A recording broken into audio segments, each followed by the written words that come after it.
কি অবস্থা সবার? যারা অলরেডি যুক্ত হয়ে গেছে তারা একটু কমেন্ট করে জানিয়ে দাও তো সাউন্ড ক্লিয়ার আছে কিনা।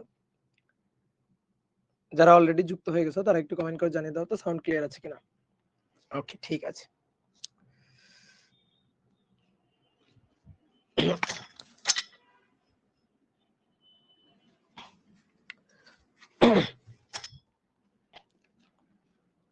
ওকে, ডিয়ার স্টুডেন্ট, সবাইকে শুভেচ্ছা জানাচ্ছি আজকের ক্লাসে। আশা করি সবাই ভালো আছো, সবাই সুস্থ আছো। দেখতে দেখতে আমরা একেবারে ভেক্টরের শেষের দিকের ক্লাসে চলে আসছি। আমাদের আজকে ভেক্টরের হচ্ছে 20 নম্বর ক্লাস। তো আজকের ক্লাসে আমরা ভেক্টরের একেবারে লাস্টের একটা টপিক নিয়ে আলোচনা করব। টপিকটার নাম হচ্ছে curl, divergence, gradient. Curl, divergence এবং গ্রেডিয়েন্ট। তো ভেক্টর মানে ভেক্টরের ক্যালকুলাস। তো এই ভেক্টর ক্যালকুলাস এই ব্যাপারটা বুঝতে গেলে ক্যালকুলাসের একটু ধারণা দরকার। ক্যালকুলাস হচ্ছে ম্যাথের একটা পার্ট। ম্যাথে যেমন তুমি বীজগণিত করো, জ্যামিতি করো, ত্রিকোণমিতি করো, ঠিক তেমনি ম্যাথের একটা পার্ট হচ্ছে ক্যালকুলাস। ক্যালকুলাসটা তোমার করা নাই, ক্যালকুলাসটা তুমি 9-10-এ করো নাই। 9-10-এ ত্রিকোণমিতি আলোচনা করছো, বীজগণিত, জ্যামিতি আলোচনা করছো, কিন্তু ক্যালকুলাস এটা তুমি আলোচনা করো নাই। ক্যালকুলাসের দুই ভাই, এক ভাইয়ের নাম হচ্ছে অন্তরীকরণ বা ইংরেজিতে এটাকে বলা হয় ডিফারেন্সিয়েশন, আর এক ভাইয়ের নাম হচ্ছে যোগজীকরণ বা বাংলায় আরেকটা নাম আছে সমাকলন, ইংরেজিতে এটাকে বলা হয় ইন্টিগ্রেশন। তো এই যে ইন্টিগ্রেশন এবং ডিফারেন্সিয়েশন, এই দুইটা ক্যালকুলাসের মেইন দুইটা পার্ট। আমরা এগুলোর সম্পর্কে একটু বেসিক জ্ঞান যদি থাকে তাহলে আমরা এই ভেক্টর ক্যালকুলাস এখন যা আসলে আমরা পড়বো সেই জিনিসগুলো আমরা বুঝতে পারবো। ঠিক আছে, তো চলো আমরা আজকে শুরু করি।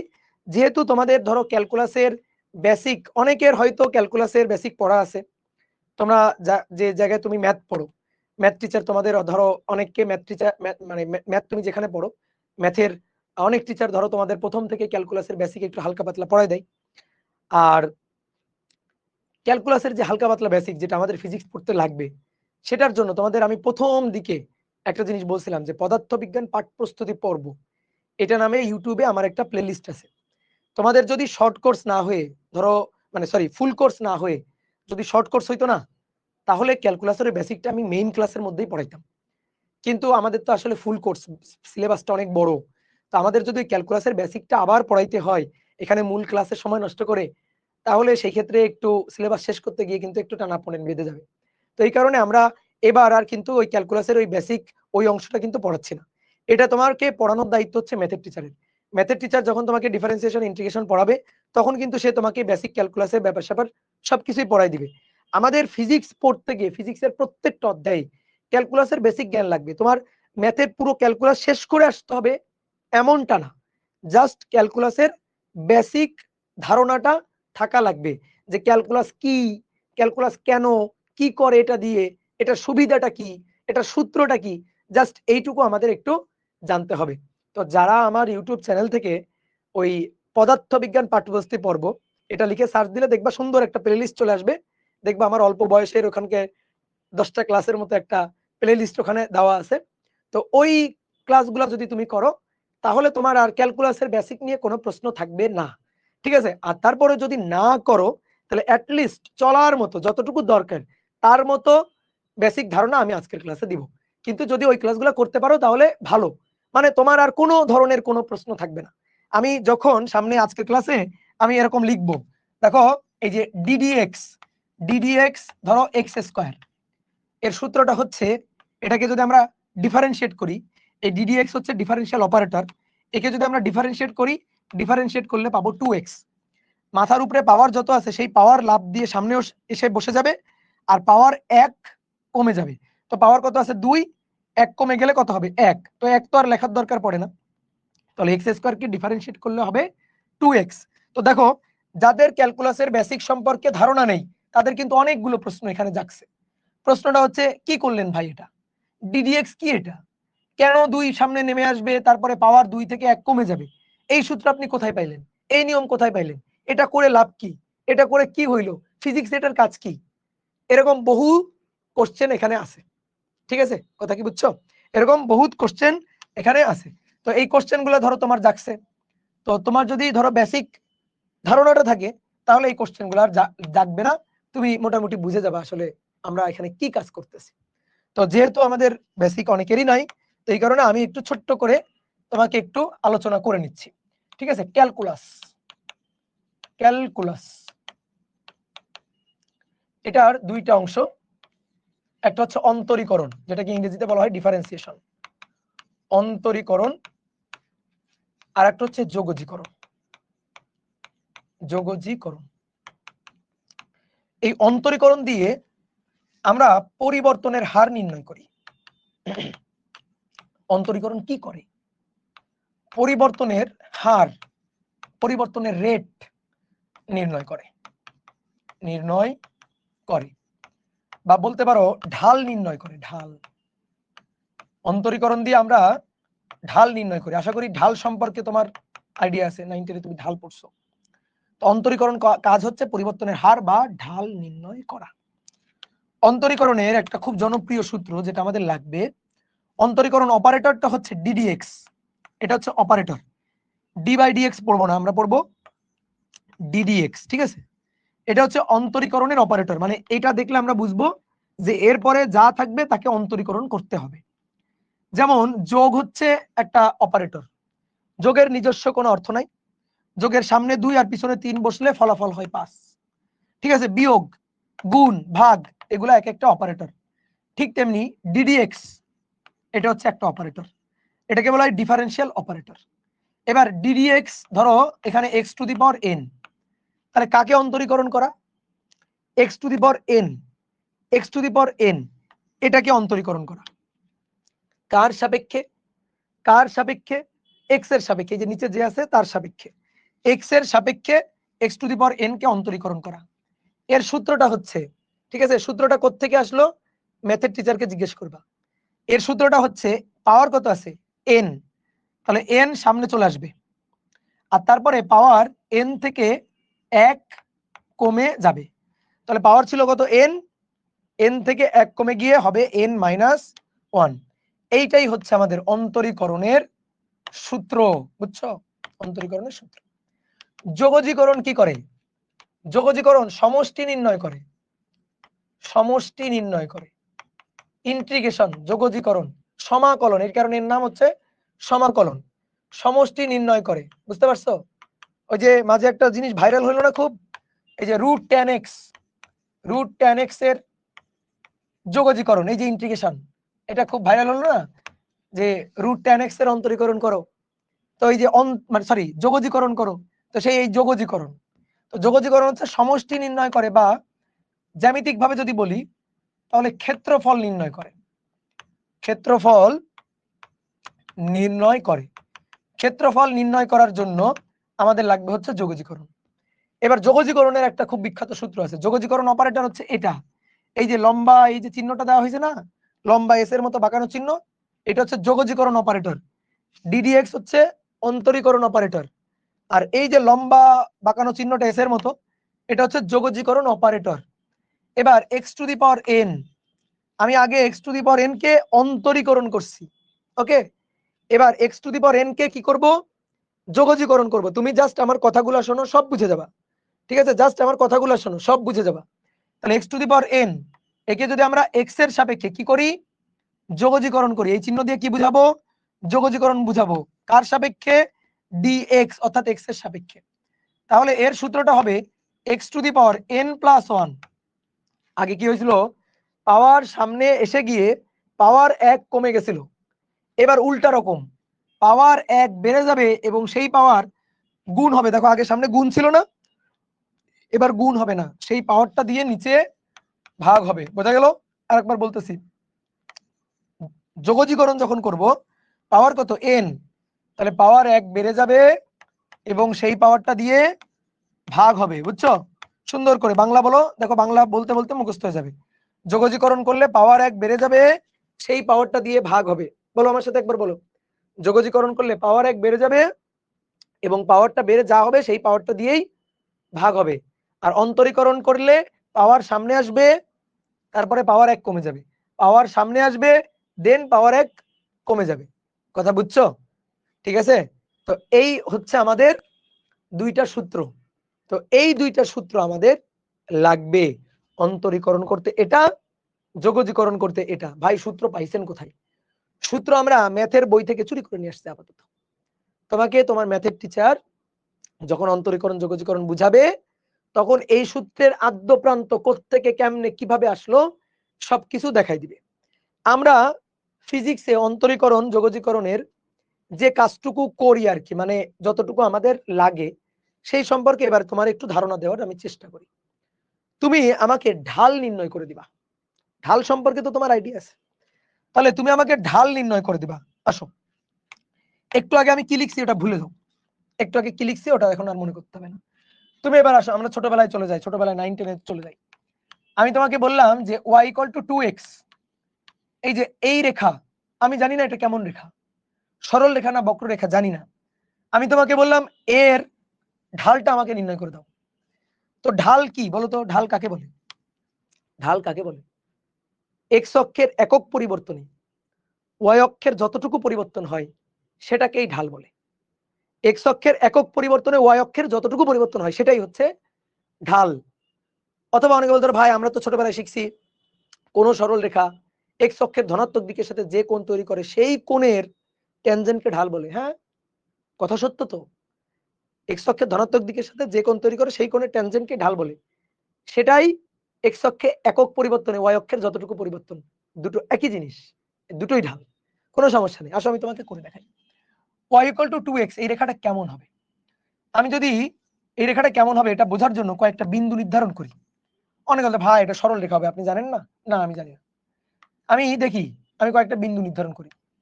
y x, আমি x এর মান বসাবো, x এর মান বসাই y এর মান পাবো, এটা x এটা y। x এর মান 0 হলে y এর মান 0, x এর মান 1 হলে y এর মান 2, x এর মান 2 হলে y এর মান 4, x এর মান 3 হলে y এর মান 6, x এর মান 4 হলে y এর মান 8। এবার আমি যদি একটা গ্রাফে এটাকে আঁকার চেষ্টা করি, এটা x আর এটা y, গ্রাফে আঁকার চেষ্টা করব।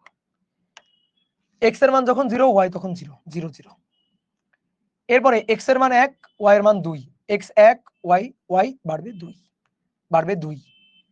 x এর মান যখন 2 হবে y তখন আবার দ্বিগুণ বেড়ে 4, 2 হলে এটা 4, মানে এই পয়েন্টে ধরো এই যে 4 2 2 4 1 2, বুঝছো? এরকম। তারপরে 3 6, তারপরে 4, দেখো এই ক্ষেত্রে বাড়তেছে 1 করে আর এই ক্ষেত্রে 2 করে বাড়তেছে 8। তাহলে কেমন রেখা? একটা মূল বিন্দুগামী সরল রেখা। তো আমরা এবার একটু চালাকি করব, আমরা বুঝে গেছি কেমন রেখা। অনেকে আবার এভাবে বলতে পারে ভাই আপনি জানেন না y = 2x মানে y = mx, এটা মূল বিন্দুগামী সরল রেখা। তো এরকম তো আঁকলাম। আচ্ছা, তাহলে এর উপর এবার বিন্দুগুলো বসাই। 0 0, এই বিন্দুটা একটু বড় বড় করে দেখাই, এই বিন্দুটা 1 2, এই বিন্দুটা 3 4 সরি 2 4, এই বিন্দুটা 3 6। দেখো কয়েকটা বিন্দু বসালাম, মূল বিন্দুগামী একটা সরল রেখা পাইলাম। এইবার তুমি দেখো, আমি বলছিলাম ঢাল, ঢাল বের করতে চাই। তো ঢাল বলছিলাম এক্স অক্ষে একক পরিবর্তনে ওয়াই অক্ষে যতটুকু পরিবর্তন হয়, যতটুকু পরিবর্তন হয়, এক্স অক্ষে একক পরিবর্তন ওয়াই অক্ষে যতটুকু পরিবর্তন হয়। আসো তো আমরা হিসাব করি। ধরো এইটা আমি এখান থেকে ছক থেকে দুটো ঘর নিই, 1 আর 3 নিই।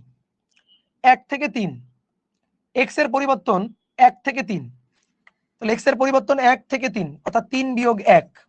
দেখো এক্স অক্ষে 1 ছিল 3 হয়েছে, তাহলে এক্স অক্ষে 3 বিয়োগ 1 বা 2 একক পরিবর্তনে ওয়াই অক্ষে পরিবর্তন, ওয়াই অক্ষে পরিবর্তন। দেখো এক্স অক্ষে একক পরিবর্তনে ওয়াই অক্ষে পরিবর্তন। ওকে, এক্স অক্ষে 2 একক পরিবর্তনে ওয়াই অক্ষের পরিবর্তন হচ্ছে 2 আর 6, তাহলে 6 বিয়োগ 2 কত? 6 বিয়োগ 2 কত? 4। তাহলে এক্স অক্ষে 2 একক পরিবর্তনে ওয়াই অক্ষে পরিবর্তন 4 একক। তাহলে আমি যদি এক্স অক্ষে 1 একক পরিবর্তন নিই, ওয়াই অক্ষে পরিবর্তন হবে, দেখো 4 6 বিয়োগ 2 মানে 4, 4 বাই ঐকিক নিয়ম 2 মানে দেখো 2। এটাই ঢাল, এটাই আসলে ঢাল। বুঝছো? এবং মজার ব্যাপার হচ্ছে তুমি এখান থেকে যে কোনো দুই বিন্দু নিয়ে হিসাব করো, তুমি ঢাল একই পাবা। তুমি যে কোনো দুই বিন্দু নিয়ে হিসাব করো, দেখো 1 থেকে 2 পরিবর্তন কত? এক্স অক্ষে 1, 2 থেকে 4 পরিবর্তন 2। তুমি যে কোনো দুইটা বিন্দু নিয়ে ঐকিক নিয়ম করে হিসাব করো, দেখো এক্স অক্ষে একক পরিবর্তন, ওয়াই অক্ষের পরিবর্তন কত? 2। তাহলে এটাই হচ্ছে ঢাল। তাহলে ঢাল কত? 2। বোঝা গেছে? ঢাল বের করে ফেলছি। আমি যদি এখান থেকে ঢাল বের করতে চাই যে এক্স অক্ষের ধনাত্মক দিকের সাথে যে কোণ তৈরি করে সেই কোণের ট্যানজেন্ট, আসো এই রেখাটা এক্স অক্ষের ধনাত্মক দিকের সাথে যে কোণ তৈরি করে, দেখো এই কোণ, এই কোণ, এই কোণ, যে কোনো কোণ, সবগুলো কোণ তো একই। দেখো সবগুলো কোণ একই না, এটা থেটা হলে এটাও থেটা, এটাও থেটা। এখন তুমি যে কোনো দুই বিন্দু নিয়ে তুমি কোণ বের করো, আসো আমি এই বিন্দু আর এই বিন্দু নিয়ে যদি হিসাব করি, আসো তো। তাহলে এই যে কোণটা, এই কোণের ট্যান থেটা বের করব। ট্যান থেটা ইকুয়াল টু লম্ব বাই ভূমি। বোর্ডে তাকাও, এই বিন্দুর এক্স স্থানাঙ্ক 3, তাহলে এখান থেকে এটা 3, এটার এক্স স্থানাঙ্ক 1, এখান থেকে এটা 1। তাহলে তুমি বলো এটা যদি 1 হয়, এটা যদি 3 হয়, তাহলে এইটুকু কত? 3 বিয়োগ 1 মানে 2 না? বুঝছো? এবার ওয়াই স্থানাঙ্ক দেখো 6, এটুকু হচ্ছে 6, এর ওয়াই স্থানাঙ্ক 2, এটুকু 2। তাহলে 6 বিয়োগ 2 হলে এটুকু পাওয়া যাবে না? এটুকু 6 বিয়োগ 2 দিয়ে পাওয়া যাবে। তাহলে এটা 6 বিয়োগ 2 কত? 4। আসো তো এই কোণের ট্যান থেটা বের করো তো। ট্যান থেটা ইকুয়াল টু লম্ব, লম্ব 6 বিয়োগ 2 আর ভূমি 3 বিয়োগ 1 কত হলো? ঢাল 2। যে কোনো দুই পয়েন্ট নিয়ে হিসাব করো, দেখো ঢাল সবসময় একই থাকবে। তাহলে ঢাল এভাবে পাইলাম, এই যে ঢাল ট্যান থেটা, যে ট্যানজেন্টকে ঢাল বলে, ওকে, তাও পাচ্ছি কত? 2। বোঝা গেছে? এইবার তোমার ঢাল বের করার আরেকটা উপায় দেখাই, সেটা হচ্ছে সমীকরণ y ইকুয়াল টু 2x। তো আমরা জানি y ইকুয়াল টু 2x, মূল বিন্দুগামী সরল রেখার সমীকরণ y ইকুয়াল টু mx। তাহলে তুলনা করে বলো ঢাল কত? দেখো ঢাল কত? ঢাল 2। আমরা ঢাল খুঁজে বের করার চেষ্টা করতেছি এবং সব সময় ঢাল পাচ্ছি 2। ঠিক আছে? সব সময় ঢাল পাচ্ছি 2। ওকে, ঢালের মানটা বের করে ফেললাম, সরল রেখার ক্ষেত্রে ঢালের মানটা বের করে ফেললাম।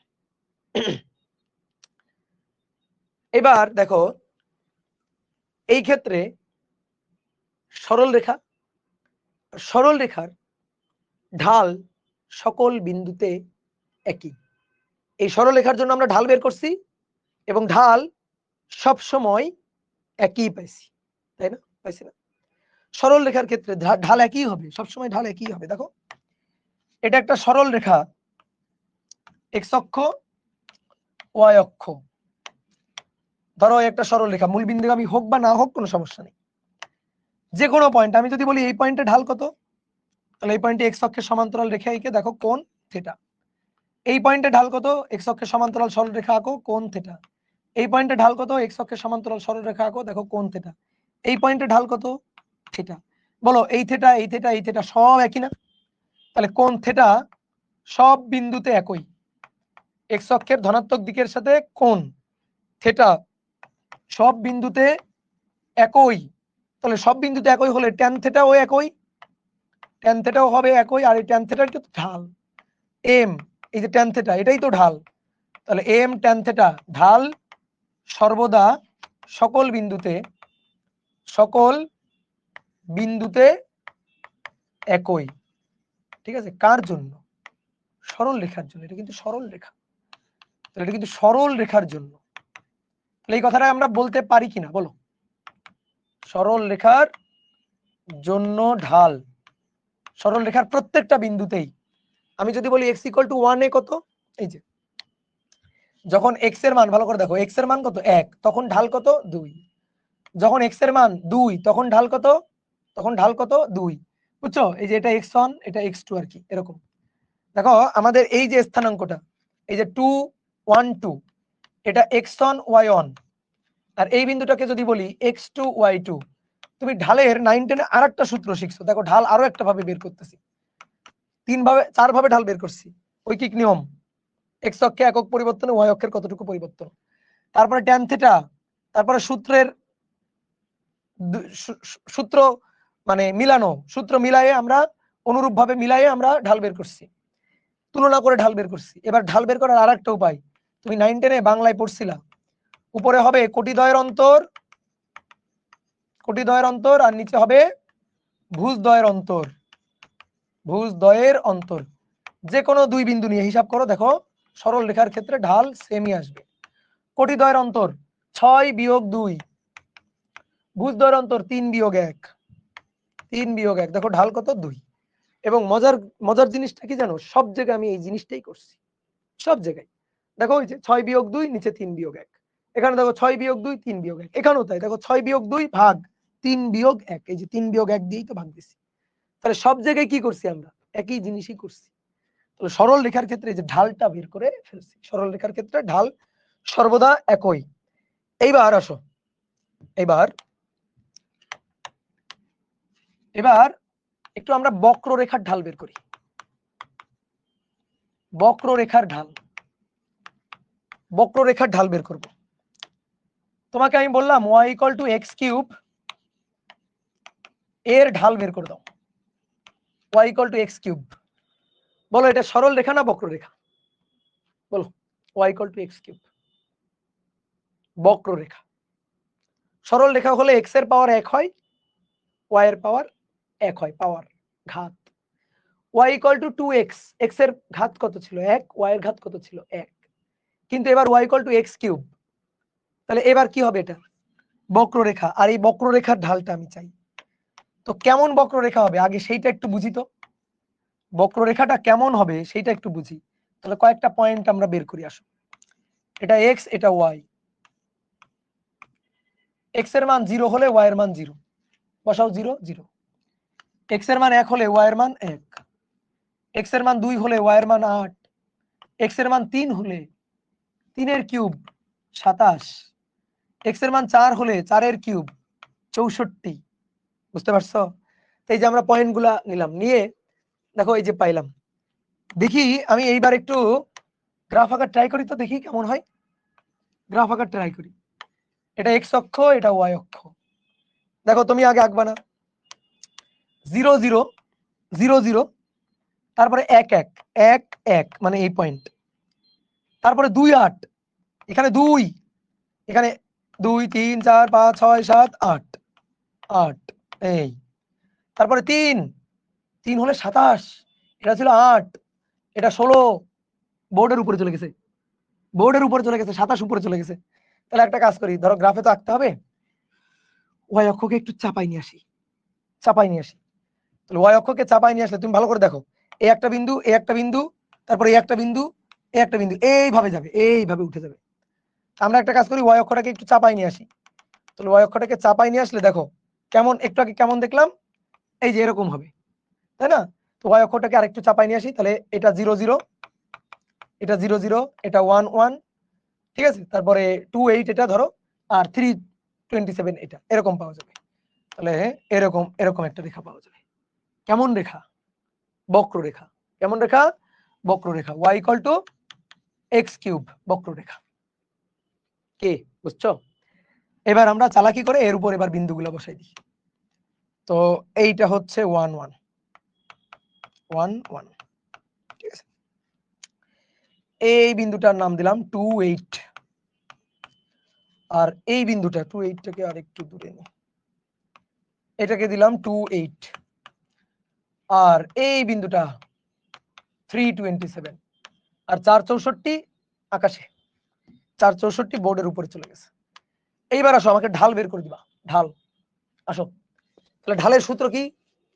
কোটিদ্বয়ের অন্তর বাই ভুজদ্বয়ের অন্তর, অথবা x অক্ষে একক পরিবর্তন, y অক্ষে যতটুকু পরিবর্তন হয়। তাহলে এই যে ঘর আছে, এই ঘরের দুটো দুটো দুটো দুটো করে নিয়ে হিসাব করো তো, দুটো দুটো দুটো দুটো করে মান নিয়ে হিসাব করো, দেখি ঢাল কি আসে। ঠিক আছে? আসো, তাহলে আমরা আসো 2 8 আর 3 27 নিয়ে হিসাব করি। তাহলে 2 8 আর 3 27 দেখি কত আসে। ঠিক আছে? অথবা মনে করো প্রথমে 2 8 নিলাম আর 4 64 নিলাম। তাহলে কোটিদ্বয়ের অন্তর কত? 64 বিয়োগ 8, 4 বিয়োগ 2, 64 বিয়োগ 8, 4 বিয়োগ 2। তাহলে ঢাল 64 বিয়োগ 8, 4 বিয়োগ 2, ঢাল দেখি কত পাওয়া যায়। ঢাল দেখি কত পাওয়া যায়। 64 বিয়োগ 8 ভাগ 4 বিয়োগ 2 মানে 2, 28। ঢালের মান 28, ভালো কথা। এবার তারপরে আবার ঢাল বের করব। এইবার আসো, এবার 2 8 আর 3 27 নি, তাহলে 27 বিয়োগ কোটিদ্বয়ের অন্তর 27 বিয়োগ 8, আর 3 বিয়োগ 2, 3 বিয়োগ 2, বুঝছো? তাহলে 27 বিয়োগ 8 ভাগ 3 বিয়োগ 2, 27 বিয়োগ 8 ভাগ 3 বিয়োগ 2 তো 1, 19। ঢাল আসছে 19। বুঝতে পারছো? এইবার বলো ঢালের মান কত, 28 না 19? ঢালের মানটা কত বলো, 28 নাকি 19? বলো। ঢালের মান 28ও না 19ও না। এইবার ঢাল সকল বিন্দুতে একই হবে না। ঢালের যে মান বের করতেছি, ঢালের মান দেখো এই যে হিসাব আসছে। এই প্রথম কথা হচ্ছে এই ঢালের মান ঠিকই নাই। আর তারপরে কথা হচ্ছে কি বক্ররেখার ঢাল সরল রেখার মতো সকল পয়েন্টে একই হবে না। কেন ভাই একই হবে না? ঢালের সংজ্ঞা কি বলছিলা? ঢালের সংজ্ঞা বলছিলা যে এক্স অক্ষের ধনাত্মক দিকের সাথে যে কোণ। ভাই সরল রেখা যখন হয়েছিল তখন ঢাল সকল বিন্দুতে সমান, কারণ এটা একটা সরল রেখা আর এক্স অক্ষের ধনাত্মক দিকের সাথে সব জায়গায় একই কোণ। কিন্তু যখন বক্ররেখা হবে, যখন একটা বক্ররেখা, আমি বললাম বক্ররেখার ক্ষেত্রে ঢাল বের করো। ভাই বক্ররেখার তো প্রথম কথা, এই যে বক্ররেখাটা, এই বক্ররেখার তো এক এক পয়েন্টে ঢাল এক এক রকম। কেন? কারণ এক এক পয়েন্টে দেখো, আমি যদি বলি এই পয়েন্টে ঢাল বের করো, এই পয়েন্টে ঢাল বের করো, কেউ যদি তোমাকে ভালো করে শুনিও কথাগুলো, কেউ যদি তোমার একটা বক্ররেখা y = x³ বা যে কোনো বক্ররেখা দিয়ে বলে ঢাল বের করো, তো তুমি তারে পাল্টা প্রশ্ন করবা। কি প্রশ্ন? যে ভাই কোন পয়েন্টে ঢাল? আপনি যে ঢাল বের করতে বলছেন এটা তো বক্ররেখা, বক্ররেখার ঢাল তো সরল রেখার মতো সকল বিন্দুতে একই মান হয় না, এক এক পয়েন্টে ঢালের মান এক এক রকম হয়। আপনি একটা বক্ররেখা দিয়ে বলতেছেন ঢাল বের করো, এটা কি হয় নাকি? ঢাল কোন পয়েন্টে বের করব নির্দিষ্ট করে বলেন যে এই পয়েন্টে ঢালটা বের করো, তাহলে আমি সেই পয়েন্টে ঢালটা বের করে দিতে পারবো। এবার দেখো ঢাল যে এক এক পয়েন্টে এক এক রকম হয় সেটা আমি দেখাই। ধরো আমি বললাম এই পয়েন্টে ঢালটা বের করো, ধরো x = 1, যখন x এর মান 1 একক, ওই পয়েন্টে ঢাল বের করো। তাহলে ওই পয়েন্টে তুমি স্পর্শক আঁকবা, এই যে স্পর্শক, এই পয়েন্টে যে স্পর্শকটা আঁকবা, সেই স্পর্শক x অক্ষের ধনাত্মক দিকের সাথে এই কোণ তৈরি করে, তখন এই কোণের ট্যানজেন্ট ঢাল, ধরো এটা θ1, তখন ঢাল হবে m = tan θ1। এবার আমি বললাম এই পয়েন্টে ঢাল বের করো, ধরো x = 2 পয়েন্টে ঢাল বের করো ধরো। তাহলে এই পয়েন্টে তুমি স্পর্শক আঁকবা, স্পর্শক x অক্ষের ধনাত্মক দিকের সাথে এই কোণ তৈরি করে। অবভিয়াসলি দেখেই আমরা বলতে পারতেছি θ1 এর চেয়ে θ2 বেশি। বলো θ1 এর চেয়ে θ2 কি বেশি না? তাহলে θ2 এর মান যদি বেশি হয়, আগের মানের চেয়ে যদি বেশি হয়, ঢালের মান তো চেঞ্জ হয়ে গেছে। তাহলে tan ঢাল θ2 দেখো চেঞ্জ। আমি যদি বলি না এই পয়েন্টে ঢাল বের করো, এই পয়েন্টে দেখো, এই পয়েন্টে যদি একটা স্পর্শক আঁকি, ঠিক আছে, স্পর্শক আঁকি, তাহলে সেই স্পর্শকটা, অনেকে বলতে পারে ভাই সরল রেখার ক্ষেত্রে তো স্পর্শক আঁকি নাই। আর সরল রেখা বলে তো স্পর্শক আঁকা লাগেই নাই, কিন্তু এটা তো বক্ররেখা। তাহলে যে পয়েন্টে ঢাল বের করতে বলবে সেই পয়েন্টে স্পর্শক না আঁকলে তুমি ধনাত্মক x অক্ষের সাথে কোণ পাবা কি করে? তাহলে এবার দেখো এই কোণটা θ3, তাহলে এবার ঢাল হবে m = tan θ3। তাহলে বক্ররেখার ঢাল, বুঝতে পেরেছো? বক্ররেখার ঢাল এক এক বিন্দুতে সর্বদা সমান নয়, সর্বদা সমান নয়, ঠিক আছে? ঢাল এক এক বিন্দুতে এক এক রকম, ঢালের মান, ঢাল ভিন্ন ভিন্ন বিন্দুতে ভিন্ন ভিন্ন, ভিন্ন ভিন্ন বিন্দুতে ভিন্ন ভিন্ন, ভিন্ন ভিন্ন, ঠিক আছে? ঢাল ভিন্ন ভিন্ন বিন্দুতে ভিন্ন ভিন্ন। অন্তরীকরণ করে আসলে আমরা ঢাল বের করি।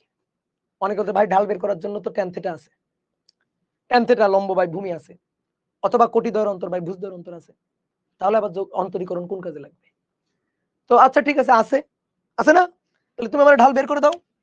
তুমি যে সূত্র জানো সেই সূত্র দিয়ে আমাকে x = 2 পয়েন্টে ঢাল বের করে দাও। x = 2 বিন্দুতে ঢালটা বের করে দাও। এই যে ঢালের মান বের করছো না, এগুলো আসলে কোনো পয়েন্টের ঢালই হয় নাই। তুমি ইচ্ছা মতো দুইটা বিন্দু নিয়ে ঢালের মান বের করছো।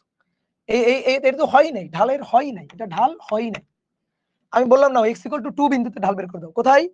x = 2 বিন্দুতে ঢাল বের করে দিলাম। তাহলে তুমি চিন্তা করলে আচ্ছা তাহলে আমি একটা কাজ করি, 2 আর 3 এই দুই বিন্দু নিয়ে হিসাব করি।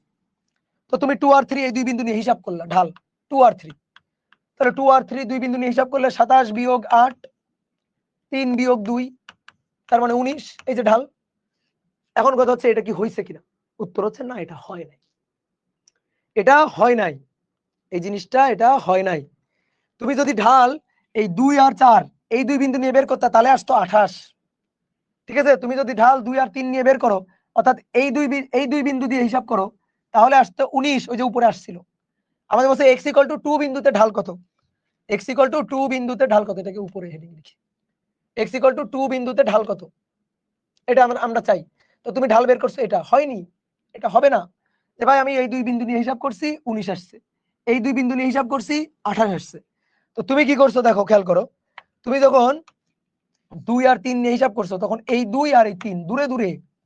তো 2 আর 3 নিয়ে হিসাব করলে তুমি আসলে এই সরল রেখাটার ঢাল বের করছো, এই যে এই সরল রেখার ঢাল বের করছো। তুমি এই পয়েন্টে ঢাল বের করো নাই, ওই পয়েন্টে ঢাল বের করতে বলে ওই পয়েন্টে স্পর্শক একে ঢাল বের করতে হবে, ওই পয়েন্টে স্পর্শক একে ঢাল বের করতে হবে। তাহলে বলো তো এই পয়েন্টে ঢাল বের করার জন্য আমরা কি কি পাই, এই পয়েন্টে ঢাল হিসাব করার জন্য আমাদের কি দরকার, এই পয়েন্টে ঢাল হিসাব করার জন্য বলো। আমি তোমার বলে দিচ্ছি, x = 2 পয়েন্টে ঢাল হবে 12, 12 হবে, 12 হবে। তুমি পাচ্ছ 28 না, 19 ঠিক মান না, 12 হইলে ঠিক। ভাই 12 কিভাবে পাবো, এই যে 12 তুমি 9 10 এর জ্ঞান দিয়ে পাবা না, 9 10 এর জ্ঞান দিয়ে পাবা না। তোমার যদি x = 2 পয়েন্টে ঢাল নিতে হয়, তাহলে তুমি কি করবা, বিন্দু দূরে দূরে নিবা না, দূরে দূরে নিলে এটার নাম হচ্ছে ছেদক, বুঝলা, এই যে এই রেখাটা ছেদক। তোমার লাগবে এখানে স্পর্শক, কি লাগবে, স্পর্শক। তো স্পর্শক কয়টা বিন্দুতে ছেদ করে, স্পর্শক স্পর্শ করে কয়টা বিন্দুতে, একটা বিন্দুতে। তো একটা বিন্দু দিয়ে তো ঢাল বের করা যায় না, কেন অনির ভাই, একটা বিন্দু দিয়ে কেন ঢাল বের করা যাবে না, করো, আসো একটা বিন্দু দিয়ে ঢাল বের করো, 2 8, 2 8 এই বিন্দু দিয়ে ঢাল বের করো। তাহলে কোটি দ্বয়ের অন্তর 8 বিয়োগ 8, ভুজ দ্বয়ের অন্তর 2 বিয়োগ 2, ঝামেলা, 0/0 কি, 0/0, 0/0 কি জিনিস, অনির্ণেয়, 0/0 অনির্ণেয়, 0/0 অনির্ণেয়। এই 0/0 অনির্ণেয়, এখান থেকেই লিমিট, আর লিমিট থেকেই অন্তরীকরণের ধারণা বা যাত্রা শুরু। তো আমরা এখন ওই লিমিট অন্তরীকরণ যোগাযোগ মানে অন্তরীকরণের একেবারে বেসিক ওইখানে আমরা যাব না। তো আমি তোমার এখানে বলে দিচ্ছি যে এখানে 0/0 এটা অনির্ণেয়, এই 0/0 থেকে লিমিটের ধারণা আসে, ম্যাথে তুমি লিমিট করবা, লিমিটের একটা চ্যাপ্টারই করবা, এবং এইখান থেকে আসলে অন্তরীকরণের যাত্রাটা শুরু, বুঝছো। তো অন্তরীকরণ আপাতত বাদ দাও, আমি তোমার শর্টকাট কথা বলি। x = 2 পয়েন্টে ঢাল বের করতে হবে, তাহলে তুমি বিন্দু খুব দূরে দূরে দুটো বিন্দু নিলে হবে না, তুমি নিবা খুবই কাছাকাছি দুইটা বিন্দু, যত কাছাকাছি নিবা তত ভালো, যত কাছাকাছি নিবা তত ভালো। ধরো একটা বিন্দু নিলা, ধরো এখানে একটা বিন্দু নিলা, সেটা নিলা 2.1, তাহলে 2.1 নিলে আর y স্থানাঙ্ক কত হবে, y = x কিউব, তাহলে 2.1 এর কিউব, তাহলে 9.261। দেখি এবার ঢাল বের করি তো, এবার কোনটা কোনটা নিয়ে ঢাল বের করব, এই যে এই বিন্দু আর এই বিন্দু নিয়ে ঢাল, তাহলে সেটাও প্রকৃত মান হবে না, কারণ সেটা হবে এই বিন্দু আর এই বিন্দুগামী সরল রেখার ঢাল। তো দেখি তারপর কত আসে, 9.261 - 8 ডিভাইডেড বাই 2.1 - 2, দেখি কত হয়, অ্যান্সার বিয়োগ 8 ভাগ 0.1, 12.61। দেখো 12.61, বুঝছো। আমি যদি বিন্দুটাকে আরো কাছে নিতাম, আরো কাছাকাছি বিন্দু, ধরো এই বিন্দুটা, ধরো নিলাম 2.01, 2.01 নিলে 2.01 এর কিউব, x কিউব না, 2.01 এর কিউব, তাহলে হবে 8.120601। এইবার যদি ঢাল বের করি, তাহলে কোটি দ্বয়ের অন্তর, তাহলে এবার কোনটা কোনটা, এবার হচ্ছে এই বিন্দু আর এই বিন্দুগামী, এই যে এটা, ঠিক আছে, এই বিন্দুগামী সরল রেখার ঢাল, ঢাল আস্তে আস্তে দুয়ের প্রকৃত ঢালের x = 2, x = 2 পয়েন্টে, x = 2 পয়েন্টে প্রকৃত ঢালের মানের দিকে যাচ্ছি। তুমি এখানকার অ্যান্সার গুলো দেখে আমারে বলে দিবা প্রকৃত ঢাল আসলে কত হইতে পারে। 0601 - 8 ডিভাইডেড বাই 2.01 - 2, এটা আসবে 12.0601। তুমি যদি আরো কাছাকাছি একটা বিন্দু নাও, আরো কাছাকাছি, অনেক কাছাকাছি, ধরো একেবারে এইখানে নিলা, এইখানে একটা বিন্দু নিলা, তাহলে এইখানে বিন্দু যত কাছাকাছি হবে তত দেখো ছেদকটা আস্তে আস্তে স্পর্শক হবে, যত কাছাকাছি নিবা ততই দেখবা ছেদকটা একসময় কি হবে, স্পর্শক। অনেকে বলতে ভাই স্পর্শক নিলে কি সমস্যা, এই যে সমস্যা, স্পর্শক নিলে তো বিন্দু একটা, আর একটা বিন্দু দিয়ে 0/0 ঢাল তো আর হলো না। এই কারণে কি করবে, একটা 2 নিবা এবং আরেকটা 2 এর খুবই কাছাকাছি নিবা, খুবই কাছাকাছি, মানে 2.001, ঠিক আছে, 0001, খুবই কাছাকাছি, খুবই খুবই খুবই খুবই খুবই কাছাকাছি, টেন্স টু 0। তাহলে 2.0001 তার কিউব নিলে হবে 8.00120006। এবার যদি আমি ঢাল বের করি তাহলে 8.00120006 minus 8 divided by 2.01 minus 2, 2.0001 minus 2। এবার বাবা 12.0006 বলো, এখান থেকে বলো ঢালটা কত হইতে চাচ্ছে x equal to 2 পয়েন্টে। দেখো যত তুমি বিন্দু দুইটা কাছাকাছি নিচ্ছ তত 12.61, 12.06, 12.006, তাহলে ডট ডট ডট ডট কার দিকে আগাচ্ছে বলো তো? 12 এর দিকে আগাচ্ছে না? 12 এর দিকে আগাচ্ছে না। এখন কেউ যদি বলো ভাই আপনি একটা কাজ করেন, কাছাকাছি নিতে নিতে নিতে নিতে এই যে এই বিন্দুটাকে কাছাকাছি আনতেছি, কার? 2 এর কাছাকাছি নিতে নিতে নিতে নিতে নিতে নিতে আপনি একটা কাজ করেন, 2 এর উপরেই ফেলে দেন। 2 এর উপর ফেলে দিলে 8 বিয়োগ 8, 2 বিয়োগ 2, তখন হবে কত? 0/0। 0/0 তো অনির্ণয়, এটা তো আর আমি মান জানি না, তাই না? এখান থেকে যদি 12 আসতো তাহলে খুব ভালো হতো।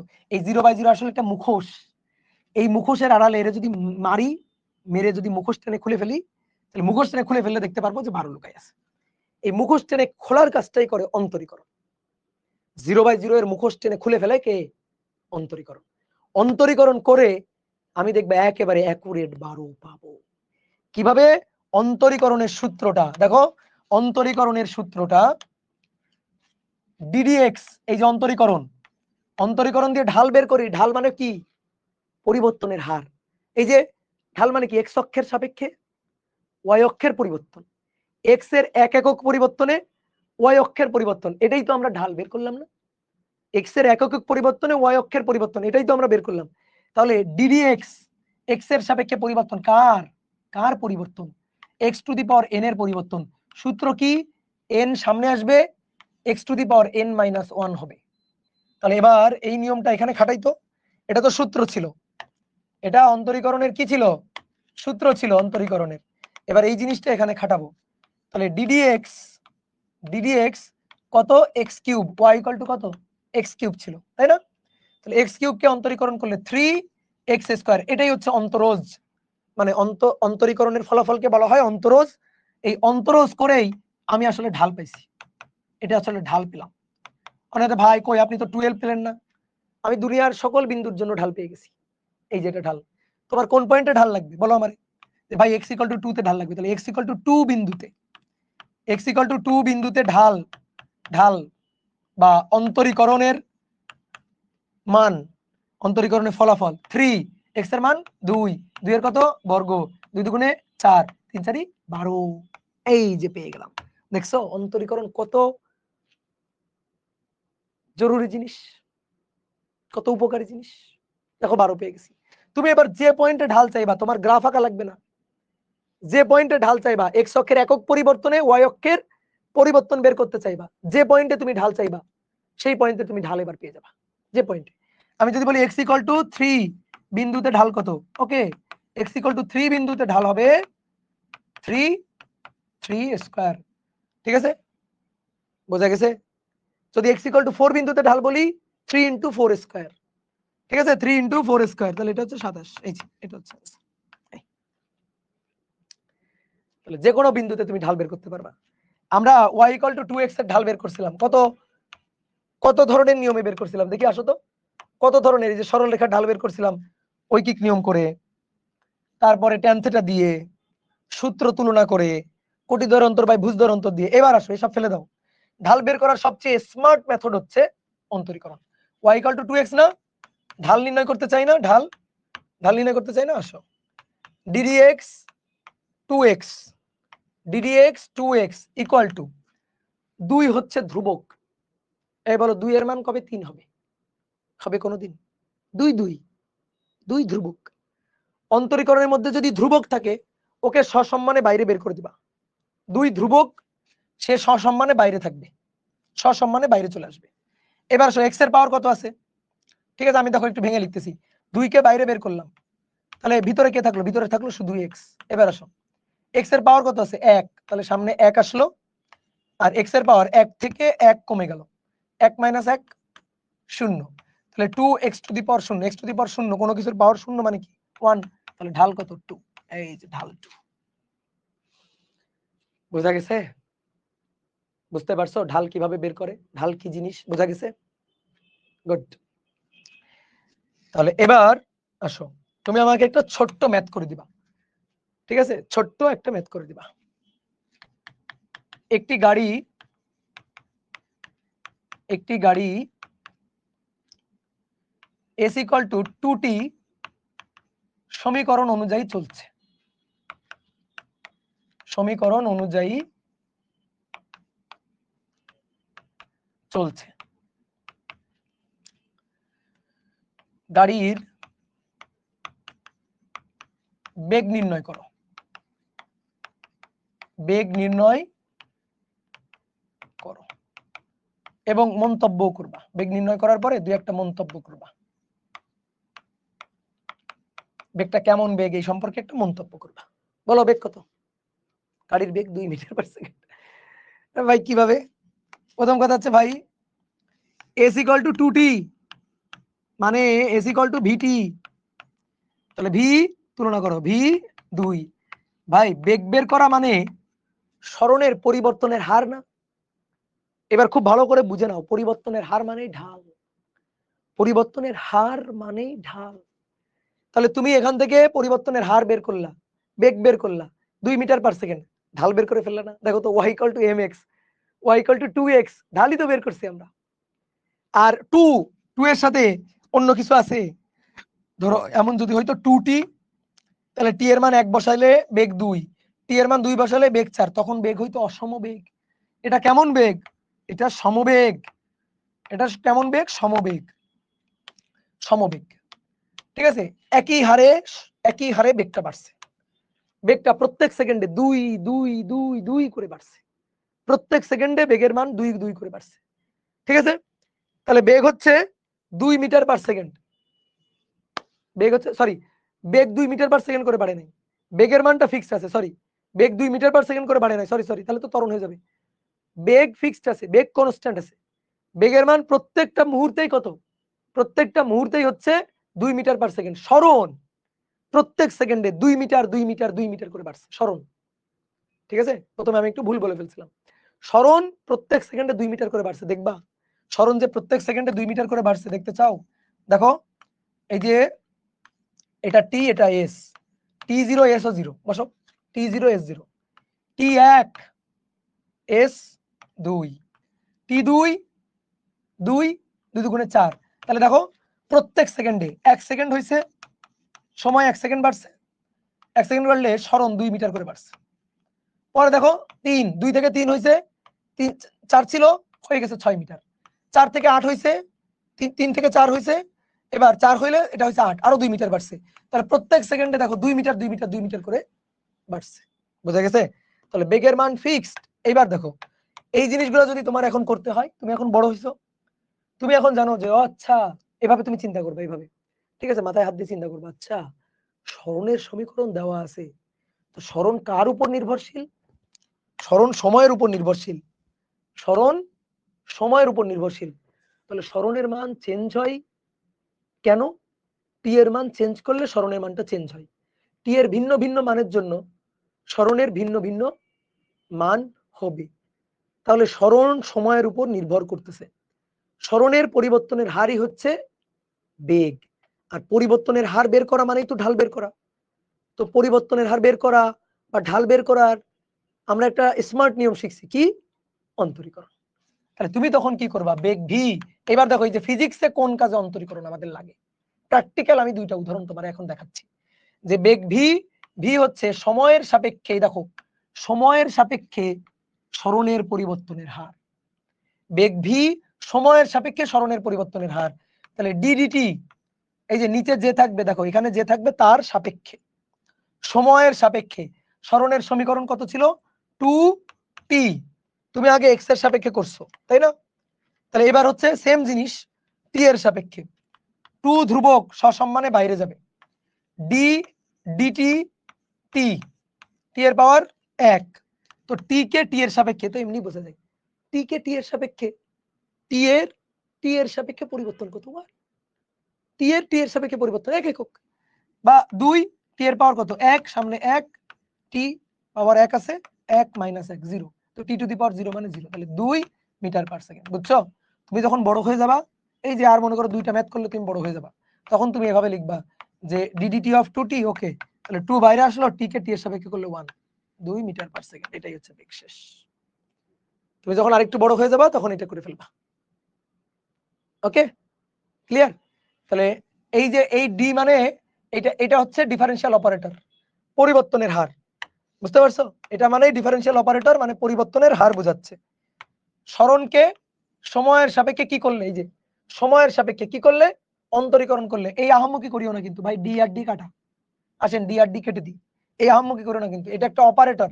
এই যে ডি ডিটি, তারপরে ডি ডিএক্স, এগুলো হচ্ছে অপারেটর। আমি কখনো এটা পড়বো না d by dt, d by dx পড়বো না, ডিডি কাটাকাটি হবে না। বুঝছো? এটা হচ্ছে অপারেটর, ডিফারেনশিয়াল অপারেটর। এটা কি বুঝায়? এটা বুঝায় টি এর সাপেক্ষে পরিবর্তন, এটা হচ্ছে টি এর সাপেক্ষে পরিবর্তনের হার নির্ণয় বুঝায়। আর এটা কি বুঝায়? এটা বুঝায় এক্স এর সাপেক্ষে পরিবর্তনের হার নির্ণয়, এক্স এর সাপেক্ষে পরিবর্তনের হার নির্ণয়। এই বুঝতে পারছো? বোঝা গেছে? তুমি যদি বুঝে থাকো, তুমি এখন আমারে করে দিবা একটা ম্যাথ। একটি গাড়ি 9 10-এ তুমি এই ম্যাথ করো নাই, 9 10-এ দিলে তুমি পারতাও না। একটি গাড়ি s = 2t কিউব, এই সমীকরণ অনুযায়ী, এই সমীকরণ অনুযায়ী সরল রৈখিক পথে চলছে, সরল রৈখিক পথে চলছে। তাহলে এবার বেগ বের করো। ঠিক আছে, আমি বেগ আগে লিখলাম না, তোমার আগে বললাম বেগ বের করো, দেখি তুমি আমার কোনো প্রশ্ন করো কিনা। এবার বেগ বের করো, দেখি তুমি আমার কোনো প্রশ্ন করো কিনা। এবার যদি বেগ বের করতে বলি আর তুমি যদি সমবেগ ভেবে লাফাই পড়ো, তাহলে হবে না। এইবার বেগটা সমবেগ না, সমবেগ না। দেখো কেন সমবেগ না, কেন সমবেগ না, তুমি দেখো এটা টি, এটা এস, টি এটা এস। আমি 4টা পয়েন্ট দেখাই।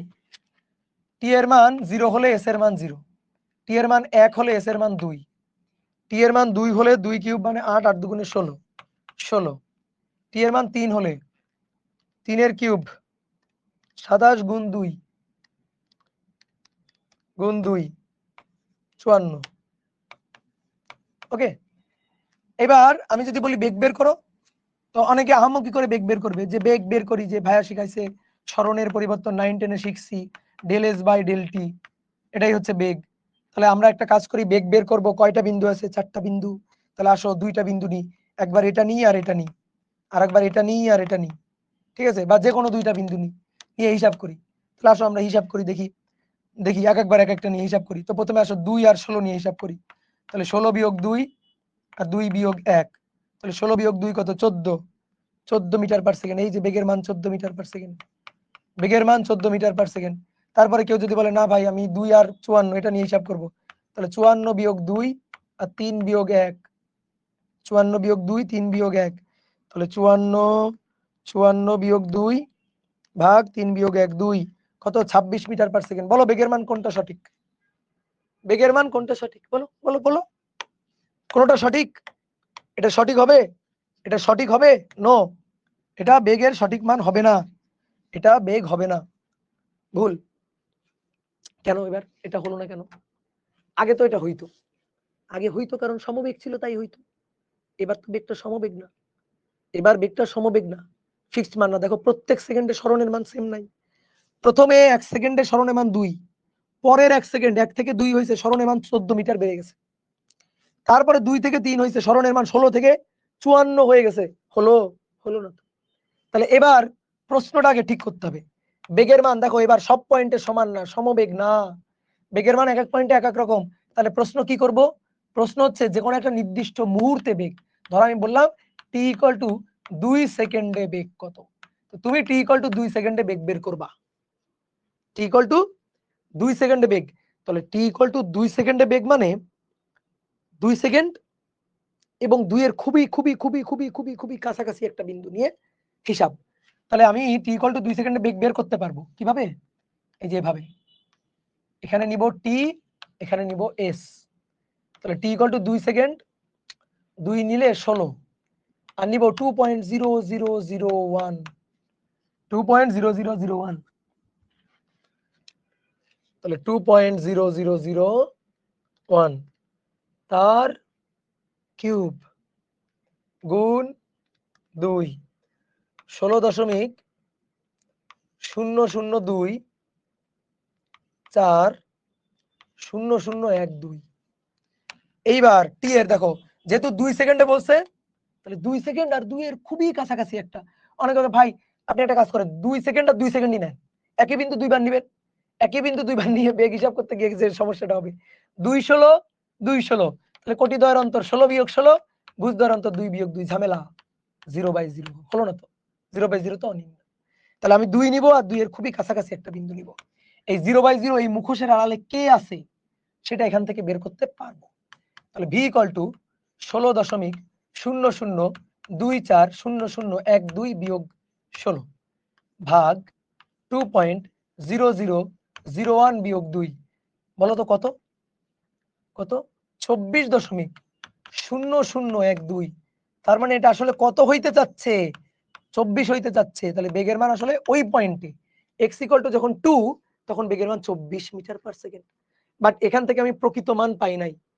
দেখো প্রকৃত মান কিন্তু 24, অ্যাকুরেট 24 কিন্তু পাই নাই, বাট 24 যে হবে সেটা গেস করতে পারছি, বুঝলা? তা আমরা চাই না এত কঠিন করে কেন করবো, দেখো তো কষ্ট হয়েছে না করতে, এর চেয়ে সহজ একটা নিয়ম আছে। তাহলে অন্তরীকরণের জন্ম কেন বোঝা গেছে, অন্তরীকরণ আমাকে এই সুবিধাটা দেওয়ার জন্যই অন্তরীকরণের আবিষ্কার। অন্তরীকরণ বা ক্যালকুলাসের জনক বলা হয় নিউটন এবং লিবনিজ, দুইজন বিজ্ঞানী একত্রে। তাহলে এই দুইজন বিজ্ঞানী কেন এই অন্তরীকরণ যোগজীকরণ বা ক্যালকুলাস আবিষ্কার করছে? আমাকে এই সুবিধাটা দেওয়ার জন্য, ঠিক আছে?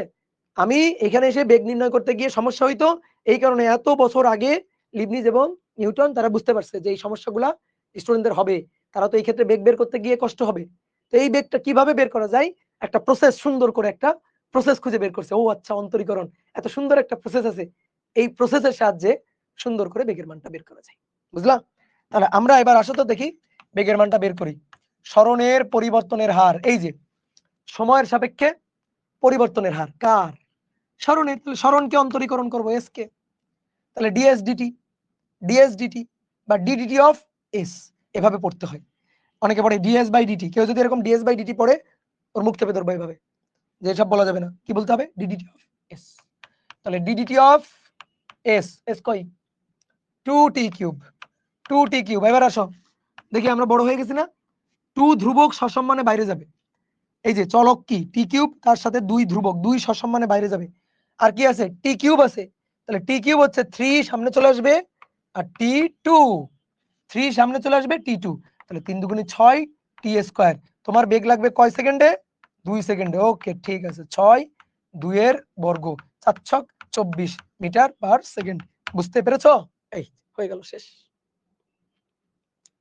এই তো। তাহলে বলো আর কোনো প্রশ্ন আছে? তোমাদের মাস্টার ভাই গতিবিদ্যা পড়াচ্ছে না? তো দেখবা মাস্টার ভাইও গতিবিদ্যায় অন্তরীকরণ যোগজীকরণ নিয়ে কিছু কথা বলবে।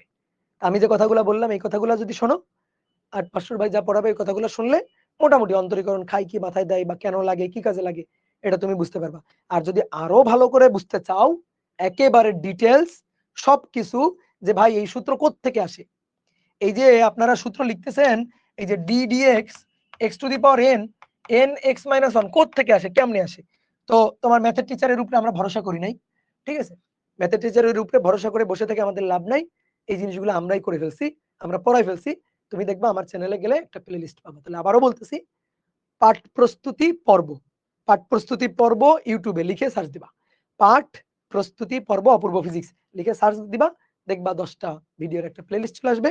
তুমি যদি সময় পাও, বাসায় অনেক কাজ কাম, তোমাদের সময় পাও কষ্ট, তো এই যদি কাজ কামের ফাঁকে কোনোভাবে যদি একটু সময় পাও, তাহলে একটু দেখে নিতে পারো, ঠিক আছে? দেখে নিলে লাভ ছাড়া ক্ষতি হবে না। অনেকে দেখে ফেলছে, প্রথম আমরা ক্লাস শুরু করার আগে আগেই এই জিনিসটা বলছিলাম, তো অনেকে অলরেডি দেখে ফেলছে। ঠিক আছে, এর একটা পরীক্ষাও হয়ে গেছে, তাই না? পাঠ প্রস্তুতি পর্বের উপর কি একটা পরীক্ষা হয়েছে, একেবারে প্রথমে একটা পরীক্ষাও কিন্তু হয়েছে। তো যারা দেখো নাই তারা চাইলে দেখে নিতে পারো। বলো, ক্লিয়ার? কোনো প্রশ্ন আছে? আর কোনো প্রশ্ন আছে? এইবার আসো, আমরা ভেক্টর ক্যালকুলাস পড়বো। ভেক্টর ক্যালকুলাস পড়বো। তো শোনো, এই অন্তরীকরণ এটা দুই ধরনের হয়। অন্তরীকরণ দুই ধরনের হয়। এই যে এবার আমরা ভেক্টর অধ্যায়ের কথাবার্তা বলতেছি, এতক্ষণ আমি তোমার বেসিক পড়ালাম। অন্তরীকরণ দুই ধরনের হয়, একটা হচ্ছে আংশিক অন্তরীকরণ, আংশিক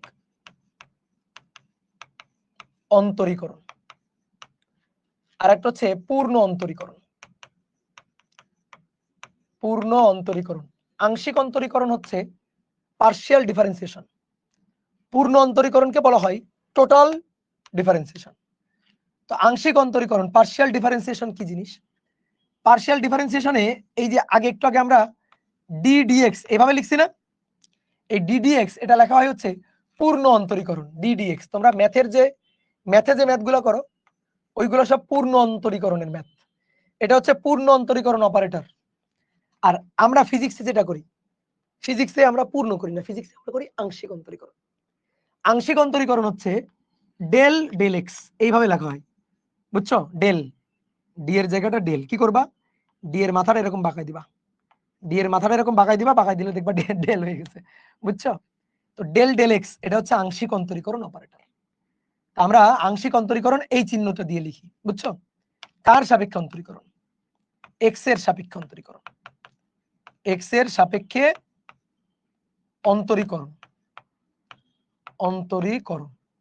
ঠিক আছে, কাকে অন্তরীকরণ? এই যে এরপরে যাকে লিখবো, এখানে যাকে লিখবো, ধরো এফ অফ এক্স কে লিখলাম, ঠিক আছে, F of x, F of x, তাহলে এক্স এর সাপেক্ষে কাকে অন্তরীকরণ? এফ অফ এক্স কে অন্তরীকরণ। বুঝা গেছে? কার সাপেক্ষে? এক্স এর সাপেক্ষে কাকে? এফ অফ এক্স কে, এ কে অন্তরীকরণ। তো এই হচ্ছে কথা, ঠিক আছে? এখানেও ধরো তাই, এই যে ddx এফ অফ এক্স, তাহলে কার সাপেক্ষে? এক্স এর সাপেক্ষে কাকে অন্তরীকরণ? এক্স কে অন্তরীকরণ। তো পূর্ণ অন্তরীকরণ নিয়ে কথাবার্তা আমরা বলবো না, ঠিক আছে? এটা নিয়ে কথাবার্তা আমরা বলবো না, আমরা বলবো এটা নিয়ে। আসো এবার তোমার বুঝাই আংশিক অন্তরীকরণ মানে কি। আংশিক অন্তরীকরণ মানে হচ্ছে যার সাপেক্ষে অন্তরীকরণ করব, যার সাপেক্ষে অন্তরীকরণ করব সেই একমাত্র চলক, সেই একমাত্র চলক। বাকি যদি কোনো চলকও থাকে তাহলে বাদ বাকি সবাই হবে ধ্রুবক, বাদ বাকি সবাই হবে ধ্রুবক। ঠিক আছে, আমার কথা বুঝছো? ক্লিয়ার? যার সাপেক্ষে অন্তরীকরণ করব সেই একমাত্র চলক। আর যদি কোনো চলক থাকেও তাহলে তাদেরকে আমরা ধ্রুবক জ্ঞান করব, তাদেরকে ভাববো ধ্রুবক। ওকে, উদাহরণ না দিলে ভাই বোঝা কষ্টকর। আসো উদাহরণ দিই। ডেল ডেল এক্স, ঠিক আছে, ডেল ডেল এক্স, ধরো 4x স্কয়ার অন্তরীকরণ করব কার সাপেক্ষে? এক্স এর সাপেক্ষে। তাহলে 4 ধ্রুবক গেল বাইরে, এক্স এর পাওয়ার 2 পাওয়ার সামনে আসলো 2, 2 থেকে 1 কমে গেল, ফলাফল হলো 8x। বুঝছো? Del del x, del del x, x cube y, এরকম। বলো এক্স আর ওয়াই কয়টা চলক? কয়টা চলক বলো? দুইটা চলক আছে, এক্স এবং ওয়াই। ওয়াইও তো চলক নাকি? চলক না? কিন্তু কার সাপেক্ষে অন্তরীকরণ? এক্স এর সাপেক্ষে। তাহলে এক্স কে একমাত্র চলক চিন্তা করব, বাকি সব ধ্রুবক। ধ্রুবককে যে ট্রিট করব ওয়াই এর সাথে সেই ট্রিট করব। ওয়াই ধ্রুবক, এক্স এর সাপেক্ষে এক্স একমাত্র চলক, বাকি সবাই ধ্রুবক, ওয়াই যাবে বাইরে। আর এক্স কিউবে অন্তরীকরণ করলে 3x স্কয়ার, সাজায় লিখলে 3x স্কয়ার ওয়াই। বলো বুঝছো কিনা? বলো বুঝছো কিনা? Clear? Del del x 4x square plus 5y x cube. বলো এবার কিভাবে করব? এবার কয়টা? দুইটা। তো এটাকে একবার প্লাস প্লাস এটাকে একবার, খুব সহজ জিনিস। নিজেরা ট্রাই করো তো, এটাকে একবার দেন প্লাস এটাকে একবার। তাহলে কার সাপেক্ষে? এক্স এর সাপেক্ষে। তাহলে 4x স্কয়ার, তাহলে 2 সামনে আসবে, 4 2x। বুঝা গেছে? শেষ। এই অংশটা ডান। এবার এই অংশটা কার সাপেক্ষে? এক্স এর সাপেক্ষে। তাহলে 5 ধ্রুবক বাইরে যাবে, y ধ্রুবক বাইরে যাবে, 5 ধ্রুবক y ধ্রুবক বাইরে যাবে। x কিউব কে করলে কি হবে? 3x square. কিউব কে করলে 3x স্কয়ার। সাজাই লিখলে 8x plus 3 5 15 x square y। বলো বুঝছো কিনা? ক্লিয়ার? তাহলে বলো তো এবার ডেল ডেল y উপরেরটা 4x square 5y x cube কি হবে বলো তো? কার সাপেক্ষে? কার সাপেক্ষে? কার সাপেক্ষে? y এর সাপেক্ষে। y এর সাপেক্ষে। একজন বলছে আগেরটা বুঝি নাই। ভাই আগেরটা কিছুই করি নাই, এই একটা ম্যাথ আর এই একটা ম্যাথ, দুইটা ম্যাথ করছে আলাদা আলাদা। কার সাপেক্ষে? x এর সাপেক্ষে। x চলক, বাকি সব ধ্রুবক বাইরে গেছে। এবার বলো এটা কি হবে? তাকাও বোর্ডে, তাকাও এদিকে, তাকাও বোর্ডে, তাকাও। দেখো 4x স্কয়ার আছে, 4x স্কয়ার আছে কার সাপেক্ষে? y এর সাপেক্ষে। তাহলে 4x স্কয়ার কি? ধ্রুবক। 4x স্কয়ার এটা এটা ধ্রুবক। এইবার শোনো, খুব মনোযোগ দিয়ে শোনো। এই ধ্রুবকের সাথে কোন চলক আছে? ধ্রুবকের সাথে কোন চলক আছে? y আছে? নেই, শুধু ধ্রুবক আছে। শুধু যদি ধ্রুবক থাকে তাহলে হবে 0, শুধু ধ্রুবক থাকলে 0, শুধু ধ্রুবক থাকলে 0। অনেকে বলে ভাই এটা কেমন কথা? আগে দেখেন ধ্রুবক 4 ছিল, 4 কে বাইরে নিছেন, ধ্রুবক y ধরছেন বাইরে নিছেন, ধ্রুবক 4 বাইরে নিছেন। কেন নিছি? কারণ দেখো 4 এর সাথে চলক ছিল, 4 এর সাথে চলক ছিল, কিন্তু এখানে কোনো চলক নেই। কার সাপেক্ষে? y এর সাপেক্ষে। তাহলে 4x স্কয়ার ধ্রুবক, তাহলে এটাকে অন্তরীকরণ করলে 0, শুধু ধ্রুবককে অন্তরীকরণ করলে 0। বলো আমার সাথে কয়েকবার বলো, শুধু ধ্রুবককে অন্তরীকরণ করলে 0, শুধু ধ্রুবককে অন্তরীকরণ করলে 0। আর ধ্রুবকের সাথে যদি চলক থাকে তাহলে ধ্রুবক যাবে বাইরে, ধ্রুবক যাবে বাইরে আর চলককে অন্তরীকরণ। এবার আসো 5y x কিউব, তাহলে 5x কিউব যাবে বাইরে। কেন x কিউব কেন বাইরে? আরে ভাই y এর সাপেক্ষে y চলক, তো 5x কিউব যাবে বাইরে। y কে y এর সাপেক্ষে করলে, y কে y এর সাপেক্ষে করলে 1, y কে y এর সাপেক্ষে করলে 1, তাহলে কি থাকলো? থাকলো 5x কিউব। বলো এটা বুঝছো কিনা? বোঝা গেছে? তাহলে এবার যদি আর কয়েকটা দিই পারা যাবে? দেখি করো তো। d dx 5 plus 3y square plus 4x cube. বলো দেখি এটা, বলো দেখি এটা বলো।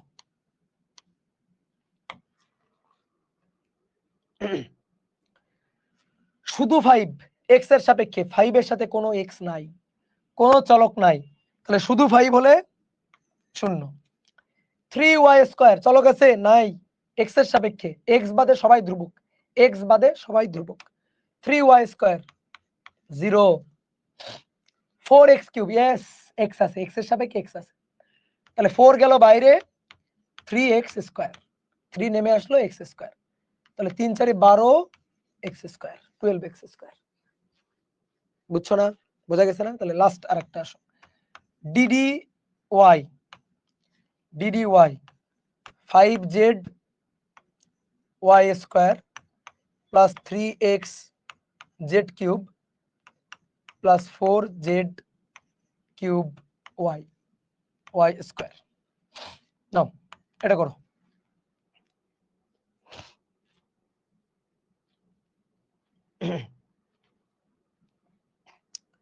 করো এবার করো, ঠিক আছে? ও আচ্ছা ডি দিয়ে লিখছি, সরি সরি, কোনো সমস্যা নেই। আচ্ছা ঠিক আছে, সরি ছোট ভুল হতা है। ডি, আচ্ছা ওটা কি কার সাপেক্ষে করছিলাম?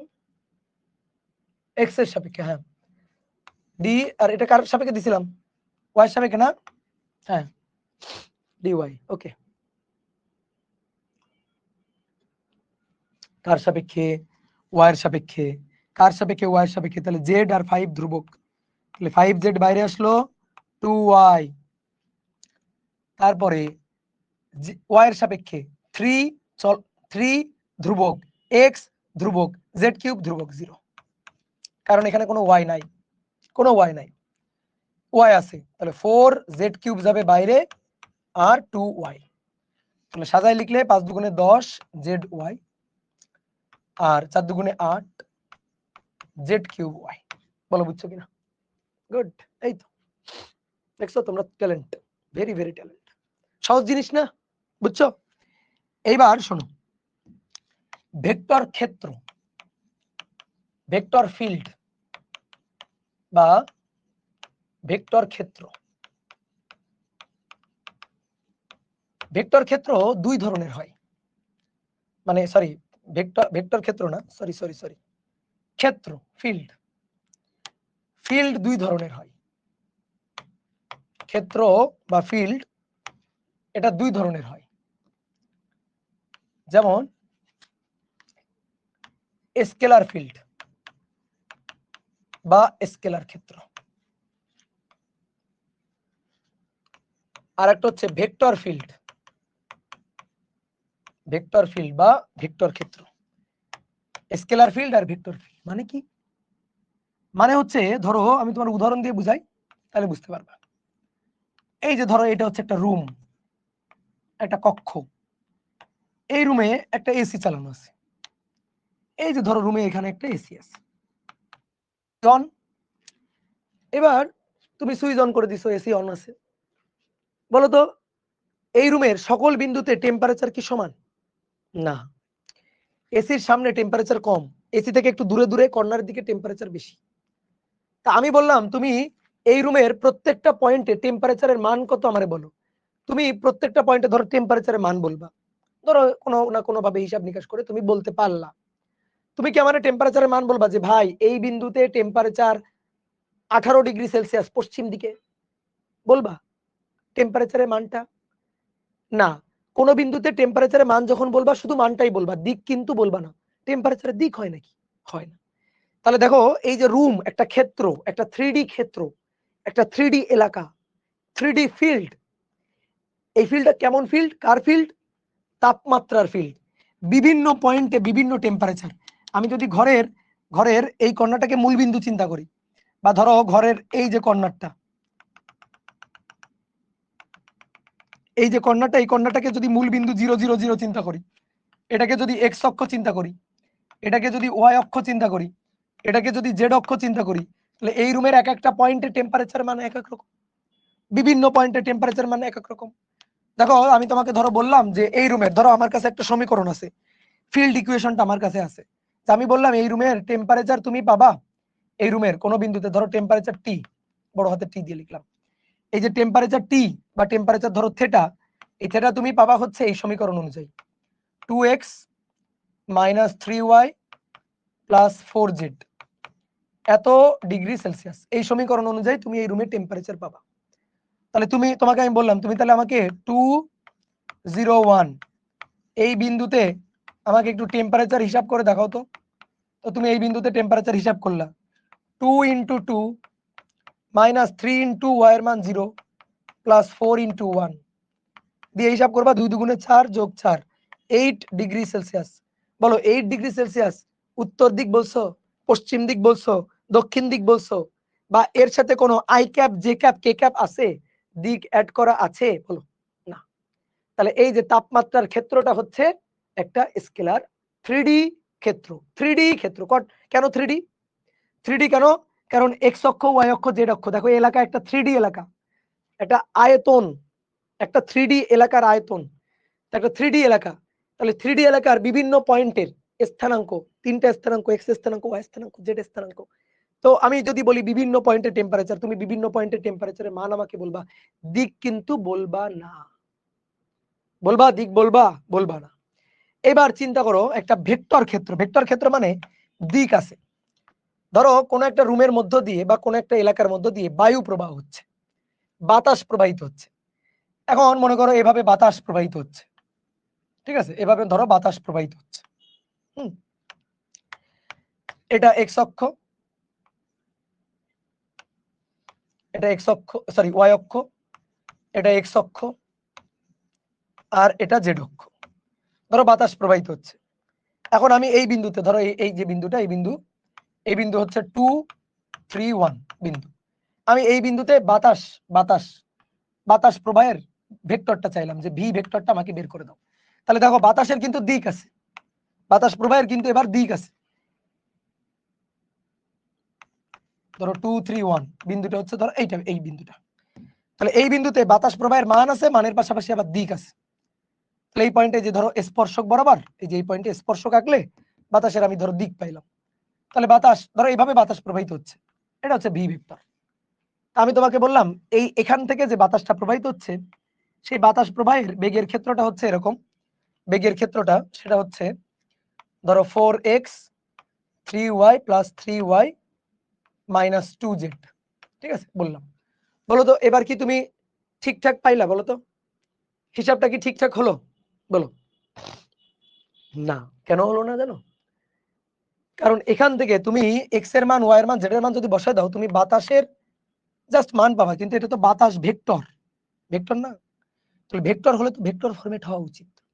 তাহলে কি করতে হবে বলো? কি করব বলো? কি করব ক্যাপ।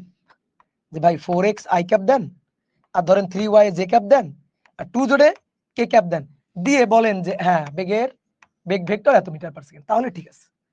তাহলে দেখো 2, 3, 1 2, 3, 1 এই বিন্দুতে আমি বাতাসের বেগ ভেক্টরটা পাবো 4 × 2 আই ক্যাপ 3 × 3 জে ক্যাপ আর মাইনাস 2 × জেড এর মান 1 কে ক্যাপ। তাহলে 4 দুগুণে 8 আই ক্যাপ, 3 × 9 জে ক্যাপ আর মাইনাস 2 কে ক্যাপ, এত মিটার পার সেকেন্ড। তাহলে বুঝতে পারতেছো ভেক্টর ক্ষেত্র আর স্কেলার ক্ষেত্র কি জিনিস? তাহলে এই যে দুটো ক্ষেত্র আমি দেখালাম, দুটো ক্ষেত্র হচ্ছে 3D। একটা হচ্ছে রুমের টেম্পারেচার, আর একটা হচ্ছে মনে করো রুমের মধ্যে দিয়ে বাতাস প্রবাহিত হচ্ছে। ঠিক আছে, ধরো রুমের দুইটা জানলা খোলা আছে, বায়ু প্রবাহিত হচ্ছে, বাতাস প্রবাহিত হচ্ছে। তাহলে বাতাস প্রবাহের ক্ষেত্রটা, এটার বাতাস প্রবাহের বেগের ক্ষেত্র, বেগ যখন বলবো তখন তার একটা দিক আছে এবং বিভিন্ন পয়েন্টে মান বিভিন্ন এবং ডিরেকশন বিভিন্ন দিকে। তাহলে বেগ হচ্ছে বাতাস প্রবাহের বেগের ক্ষেত্র হচ্ছে একটা 3D ক্ষেত্র, একটা 3D ভেক্টর ফিল্ড, বুঝা গেছে? আর তাপমাত্রার যে ক্ষেত্রটা সেটা হচ্ছে একটা 3D স্কেলার ফিল্ড। তাহলে স্কেলার আর ভেক্টর ক্ষেত্র বুঝছো? বলো, কমেন্ট করো, কমেন্ট করো, আমি একটু পানি খেয়ে নিই। বুঝছো?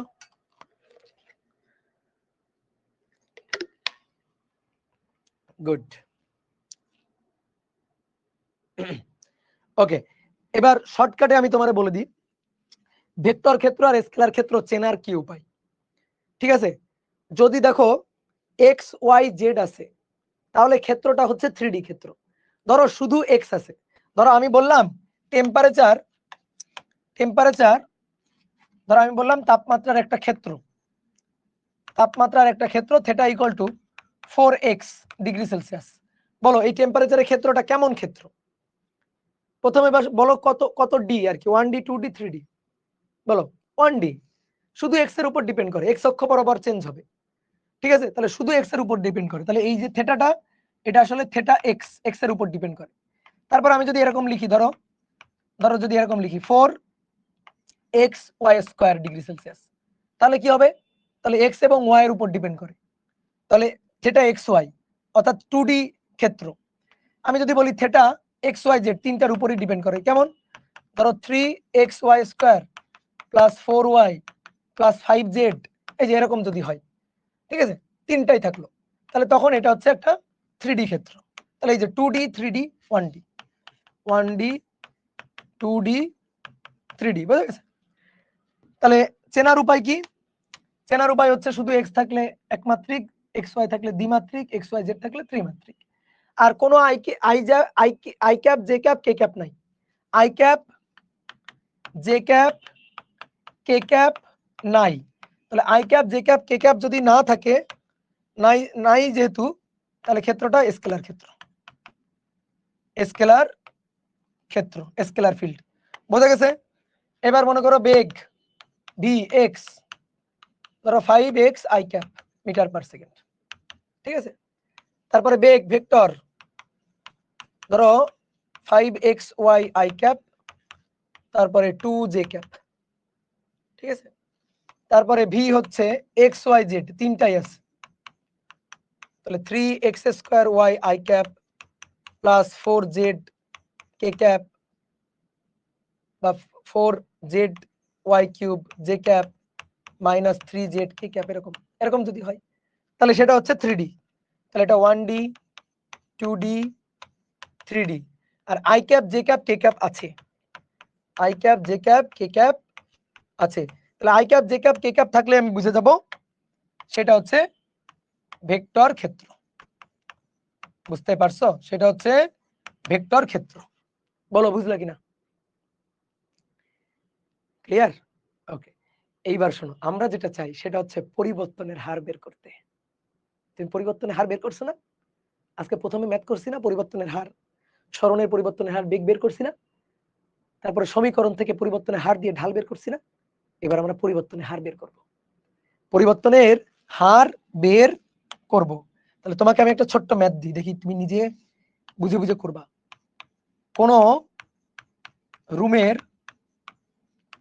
রুমের তাপমাত্রার ক্ষেত্র সমীকরণ, কোন রুমের তাপমাত্রার ক্ষেত্র সমীকরণ, কোন রুমে তাপমাত্রার ক্ষেত্র সমীকরণ T = 4x -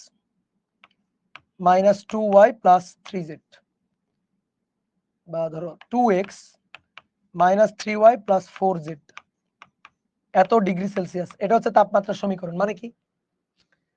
মানে তুমি যে রুমে আছো সেই রুমে সকল বিন্দুতে টেম্পারেচার সমান না, তো ওই রুমের বিভিন্ন বিন্দুতে টেম্পারেচার কত সেটা আমি ধ্যানে বসে পেয়ে গেছি, এই সমীকরণটা পেয়ে গেছি। তাই আমি বললাম তুমি যে রুমে আছো সেই রুমের বিভিন্ন বিন্দুতে টেম্পারেচারের সমীকরণ নির্ণয় করার, হিসাব করার, টেম্পারেচার মান বের করার সমীকরণ হচ্ছে এটা, হিসাব করার সমীকরণ হচ্ছে এটা। তো এবার আমি তোমাকে বললাম যে এই রুমে আমি যদি এক জায়গা থেকে আরেক জায়গায় যাই তাহলে তাপমাত্রার পরিবর্তনটা কি হারে হবে? তাপমাত্রা এক এক বিন্দুতে এক এক রকম না? আমি যদি রুমের এক বিন্দু থেকে অন্য বিন্দুতে যাই, এক বিন্দু থেকে অন্য বিন্দুতে যাই, তাহলে তাপমাত্রার পরিবর্তন কেমন হবে? ধরো আমি যদি এক্স অক্ষ বরাবর ধনাত্মক দিকে যাই তাহলে তাপমাত্রার পরিবর্তনটা কেমন হবে? এক্স অক্ষ বরাবর তাপমাত্রার পরিবর্তন বের করো, ঠিক আছে? তাপমাত্রার পরিবর্তন বের করতে হবে, পরিবর্তনের হার, তাপমাত্রার পরিবর্তনের হার বের করতে হবে, তাপমাত্রার পরিবর্তনের হারটা বের করতে হবে। তো দেখো একটু চিন্তা করো, আমি প্রথমে মনে করো কোনো ডিফারেন্সিয়েশন কিচ্ছু জানি না, আমরা কোনো ভেক্টর ক্যালকুলাস জানি না, আমি একেবারে ভেঙে চুরে হিসাব করতে চাই। দেখো t = 2x - 3y + 4z, তাহলে x অক্ষের উপর ডিপেন্ড করে, হ্যাঁ করে। টেম্পারেচার y z, তাহলে x আছে হচ্ছে 2x, তাহলে t = 2x। এই সমীকরণ অনুযায়ী x অক্ষের হিসাবটা হবে। তাহলে এই সমীকরণটা আমাকে কি বলতেছে? আমাকে বলতেছে x অক্ষ বরাবর, আমি শুধু x অক্ষের কথাই চিন্তা করব। এই সমীকরণটা আমাকে বলতেছে এই যে এটা হচ্ছে x অক্ষ, x অক্ষ। তো x অক্ষে এটা মূল বিন্দু 0, x এর মান দেখো ভালো করে বুঝবা, ফিল করবা, x এর মান 0, x এর মান 1, x এর মান 2, x এর মান 3। দেখো তো টেম্পারেচার সমীকরণ যদি এটা হইতো, x এর মান 0 যেখানে সেখানে t 0, x এর মান যেখানে 1 সেখানে t 4, x এর মান যেখানে 2 সরি যেখানে 1 সেখানে 2, যেখানে 2 2 দুগুণে 4, যেখানে 3 3 দুগুণে 6। তাহলে এবার তুমি বলো তো x অক্ষ বরাবর হেঁটে হেঁটে, এই যে তুমি x অক্ষ বরাবর হেঁটে হেঁটে যাচ্ছ, তাহলে বলো এদিকে তাকাও, বলো তুমি আমারে বলবা আমি x = 1 এ আছি, x = 2 তে গেলাম হেঁটে, তাহলে আমি টেম্পারেচারের কি চেঞ্জটা টের পাইলাম? বলো x অক্ষের দিকে টেম্পারেচারের কি চেঞ্জটা টের পাইলাম? বলো বলো বলো। 2 থেকে এই যে x = 1 থেকে 2 তে গেছি, টেম্পারেচার 2 থেকে 4 +2 বৃদ্ধি +2°C বৃদ্ধি, 4 থেকে 6 +2 করে বৃদ্ধি, +2 করে বৃদ্ধি। তাহলে যে x অক্ষ বরাবর চেঞ্জটা কত? +2। তাহলে x অক্ষ বরাবর পরিবর্তনের রেটটা, x অক্ষ বরাবর 1 ঘর গেলে 1 ঘর আগাইলে টেম্পারেচার 2 ডিগ্রি করে বাড়ে। তাহলে x অক্ষ বরাবর 1 ঘর পরিবর্তনে টেম্পারেচার +2 করে বাড়ছে। তাহলে x অক্ষ বরাবর পরিবর্তন পেয়ে গেছো। তাহলে x অক্ষ বরাবর পরিবর্তনের মান কত? +2। বোঝা গেছে? তাহলে x অক্ষ বরাবর পরিবর্তনের মান +2। তাহলে এবার তুমি চিত্র না এঁকে বলো তো t যখন -3y আছে, তাহলে y অক্ষ বরাবর পরিবর্তনটা কত? বলো, y অক্ষ বরাবর, আমি x অক্ষ বরাবর একটা পরিবর্তনটা লিখে রাখি।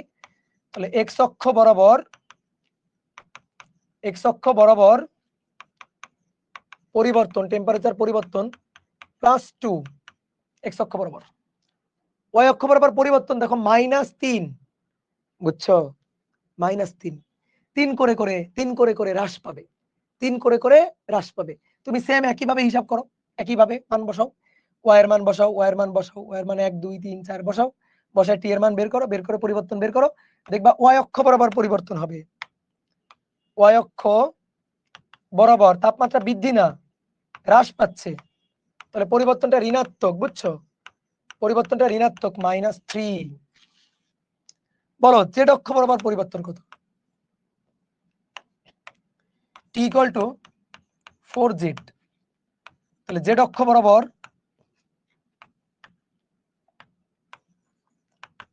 বরাবর পরিবর্তনটা কত? z অক্ষ বরাবর পরিবর্তনটা হচ্ছে +4, 4 একক করে বৃদ্ধি। এই কথা বুঝছো? এবার অ্যান্সার লিখো। তাহলে এই রুমের মধ্যে, এই রুম তো একটা 3D, তাহলে তুমি তোমার রুমে আসো, তো সেই রুমের মধ্যে তুমি যদি দৌড়াদৌড়ি করো, এক জায়গা থেকে যদি আরেক জায়গায় যাও, তো তুমি তাপমাত্রার পরিবর্তন টের পাবা, তাই না? পাবা কিনা? হ্যাঁ, অবশ্যই। এই সমীকরণ হচ্ছে টেম্পারেচার নির্ণয়ের সমীকরণ। এই সমীকরণে x y z বসাবা, ভিন্ন ভিন্ন বিন্দুর স্থানাঙ্ক বসাবা, টেম্পারেচার ভিন্ন ভিন্ন পাবা। তাহলে এক বিন্দু থেকে আরেক বিন্দুতে গেলে টেম্পারেচার চেঞ্জ হবে কি হবে না? হবে। তো এই পরিবর্তনটা আমি যদি তোমাকে বের করতে বলি যে এই যে ত্রিমাত্রিক ভাবে x অক্ষ y অক্ষ z অক্ষ বরাবর টেম্পারেচারের পরিবর্তনের হিসাবটা করো, হিসাব করে ফেলছো না তুমি? যে ভাই x অক্ষ বরাবর 2 করে বাড়বে, z অক্ষ বরাবর গেলে 4 করে বাড়বে, আর y অক্ষ বরাবর গেলে 3 করে কি কমবে। বলো বুঝছো কিনা? তো এটা অ্যান্সার লিখতে হবে। তো ভাই এই যে অ্যান্সার লিখছি, তো ধরো যে বাংলা বোঝে না সে তো পড়ে খাইতে পারবে না, ঠিক আছে? তো যে ধরো সবাই বুঝতে পারে এইরকম ভাবে লিখতে হবে। তাহলে আমি দেখো লিখতেছি, তাপমাত্রার, এই রুমের মধ্যে তাপমাত্রার পরিবর্তন, এই তাপমাত্রার পরিবর্তন হচ্ছে +2 -3 +4 +2। ভাই এটা কি লিখলেন? x অক্ষ বরাবর +2, y অক্ষ বরাবর -3, z অক্ষ বরাবর +4। এটা কিন্তু পরিবর্তন রেট, অর্থাৎ x অক্ষে 1 ঘর গেলে তাপমাত্রা 2 ঘর বাড়ে, y অক্ষে 1 ঘর গেলে তাপমাত্রা 3 ঘর কমে, z অক্ষে 1 ঘর গেলে তাপমাত্রা 4 ডিগ্রি করে বাড়ে। তো ভাই এভাবে লিখলে তো ভালো হইলো না। আচ্ছা তাহলে দেখো তো তাপমাত্রার পরিবর্তনটা আমরা পরিবর্তনের হার এইভাবে লিখতে পারি কিনা? দেখো তো এইভাবে লিখতে পারি কিনা? +2 -3 +4। এবার আসো, এভাবে লিখলে তো কেউ বুঝবে না কোনটা কোন অক্ষে, সে তো বুঝবে না। তাহলে কোনটা কোন অক্ষে বুঝাইতে চাই, কোনটা কোন অক্ষে এটা বুঝাইতে চাই, কি করতে পারি বলো তো দেখি? কোনটা কোন অক্ষে এটা বুঝাইতে চাই, তাহলে কি করা যায়? বলো বলো। যে ভাই +2 i cap -3 j cap +4 k cap, এই হচ্ছে পরিবর্তন। এটা দেখলে যে কেউ বুঝবে। আমি যদি কাউকে লিখি যে তাপমাত্রার পরিবর্তনের হারের অ্যান্সার এটা, তখন সে বুঝবে ও আচ্ছা, আই ক্যাপ মানে এক্স অক্ষের দিকে, তার সামনে +2, অর্থাৎ এক্স অক্ষে +2, ওয়াই অক্ষে -3, জেড অক্ষে +4। বুঝতে পেরেছো? সহজ না? এইবার একটা মজার জিনিস বলি তোমারে, তুমি গ্রাডিয়েন্ট হিসাব করে ফেলছো। ভাই কি কঠিন কথা বললেন, গ্রাডিয়েন্ট হিসাব করে ফেলছো। তুমি এই যেটা হিসাব করছো না, তুমি অজান্তেই, আমরা ভেক্টর ক্যালকুলাসে 3টা জিনিস পড়ি, gradient, curl divergence, gradient, curl, divergence. তুমি আসলে গ্রাডিয়েন্ট হিসাব করে ফেলছো, গ্রাডিয়েন্ট গ্রাডিয়েন্ট হিসাব করে ফেলছো, তুমি নিজেও বুঝো নাই যে আমি গ্রাডিয়েন্ট হিসাব করে ফেলছি, বুঝছো? তুমি অজান্তেই গ্রাডিয়েন্ট হিসাব করে ফেলছো। তাহলে গ্রাডিয়েন্ট জিনিসটা কি তাইলে? গ্রাডিয়েন্ট জিনিসটা হচ্ছে স্কেলার ক্ষেত্রের পরিবর্তনের হার। গ্রাডিয়েন্ট হচ্ছে স্কেলার ক্ষেত্রের পরিবর্তনের হার। এইবার আসো, এই যে পরিবর্তনের হিসাবটা আমরা করলাম না, এই পরিবর্তন এরকম বাংলা লিখে করব না, এটা করার একটা সুন্দর মেথড আছে। তুমি বলো ভেক্টর ক্ষেত্র যেটা তোমাকে দেখাইছি, এই যে বেগ, এই যে বেগ বা তাপমাত্রার এই যে ক্ষেত্র দেখাইছি, কেমন ক্ষেত্র? বলো বলো বলো, কেমন ক্ষেত্র? কেমন ক্ষেত্র? 3D 3D 3D ক্ষেত্র।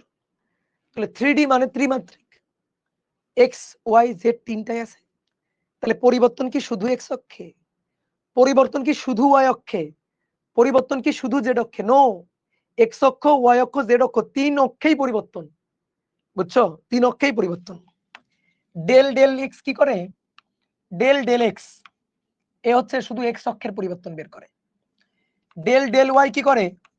ওয়াই অক্ষের পরিবর্তন বের করে। ডেল ডেল জেড কি করে? জেড অক্ষের পরিবর্তন বের করে।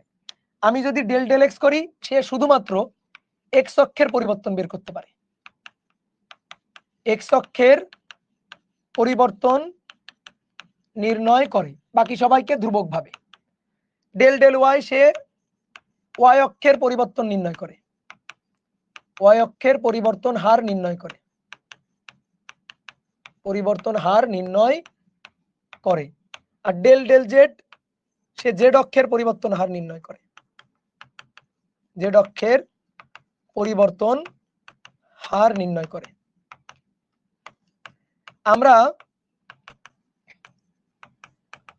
পরিবর্তন হার হবে হার, দেখো আমরা স্কেলার ক্ষেত্র বা ভেক্টর ক্ষেত্রে পরিবর্তনের হারই চাই। তো স্কেলার ক্ষেত্র বা ভেক্টর ক্ষেত্র তো 3D ক্ষেত্র, তার মানে পরিবর্তনটা এক্স অক্ষের সাপেক্ষে, পরিবর্তন অলসো ওয়াই অক্ষের সাপেক্ষে, এবং একই সাথে জেড অক্ষের সাপেক্ষে, তিন অক্ষের সাপেক্ষে পরিবর্তন, তাই না? তাহলে তিন অক্ষের সাপেক্ষে পরিবর্তন বের করতে হবে। মনে করো সাপোজ মানুষের ধরো তিন ধরনের রোগ হয়, ঠিক আছে? তিন ধরনের রোগ হয়। কি রোগ হয়? ধরো হার্টের রোগ হয়, ঠিক আছে? হার্টের রোগ হয়, আর ধরো পেটের রোগ হয়, আর ধরো দাঁতের রোগ হয়। ধরো তিন ধরনের রোগ, তো অনেক আছে, ধরো তিনটা। তাহলে হার্টের, পেটের, আর ধরো দাঁতের। এখন মনে করো যার হার্টের সমস্যা, সে কার কাছে যাবে? দাঁতের ডাক্তারের কাছে যাবে? বল, সে কার কাছে যাবে? হার্টের ডাক্তারের কাছে যাবে। যার ধরো পেটের সমস্যা হয়েছে, সে পেটের ডাক্তারের কাছে যাবে। যার দাঁতের সমস্যা, সে দাঁতের ডাক্তারের কাছে যাবে, তাই কি না? বুঝা গেছে কথা কি? বুঝছো? যার চোখের সমস্যা, সে চোখের ডাক্তারের কাছে যাবে। তো মনে করো তিন ধরনের ডাক্তার, এই যে তিনটা ডাক্তার, ডেল ডেল এক্স এই হচ্ছে একজন ডাক্তার, ডেল ডেল ওয়াই এই একজন ডাক্তার, ডেল ডেল জেড একজন ডাক্তার। এখন তোমার যদি এক্স অক্ষের রোগের চিকিৎসা করার দরকার হয়, তো তুমি ডেল ডেল এক্স এর কাছে যাবা। ওয়াই অক্ষের পরিবর্তনের হার বের করতে দরকার হয়, ডেল ডেল ওয়াই কে ডেকে নিয়ে আসবা। যদি জেড অক্ষের পরিবর্তনের হার বের করার দরকার হয়, তাহলে ডেল ডেল জেড কে ডেকে নিয়ে আসবা।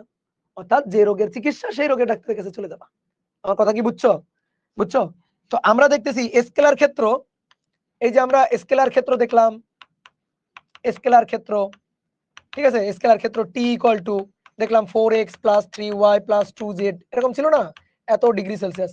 বলো এর কয় ধরনের রোগ আছে বলো তো? এর কয় ধরনের? এ তো 3D, এ তো তিন মাত্রিক রোগ হয়, এক্স অক্ষের হিসাব, ওয়াই অক্ষের, জেড অক্ষের, তাই না?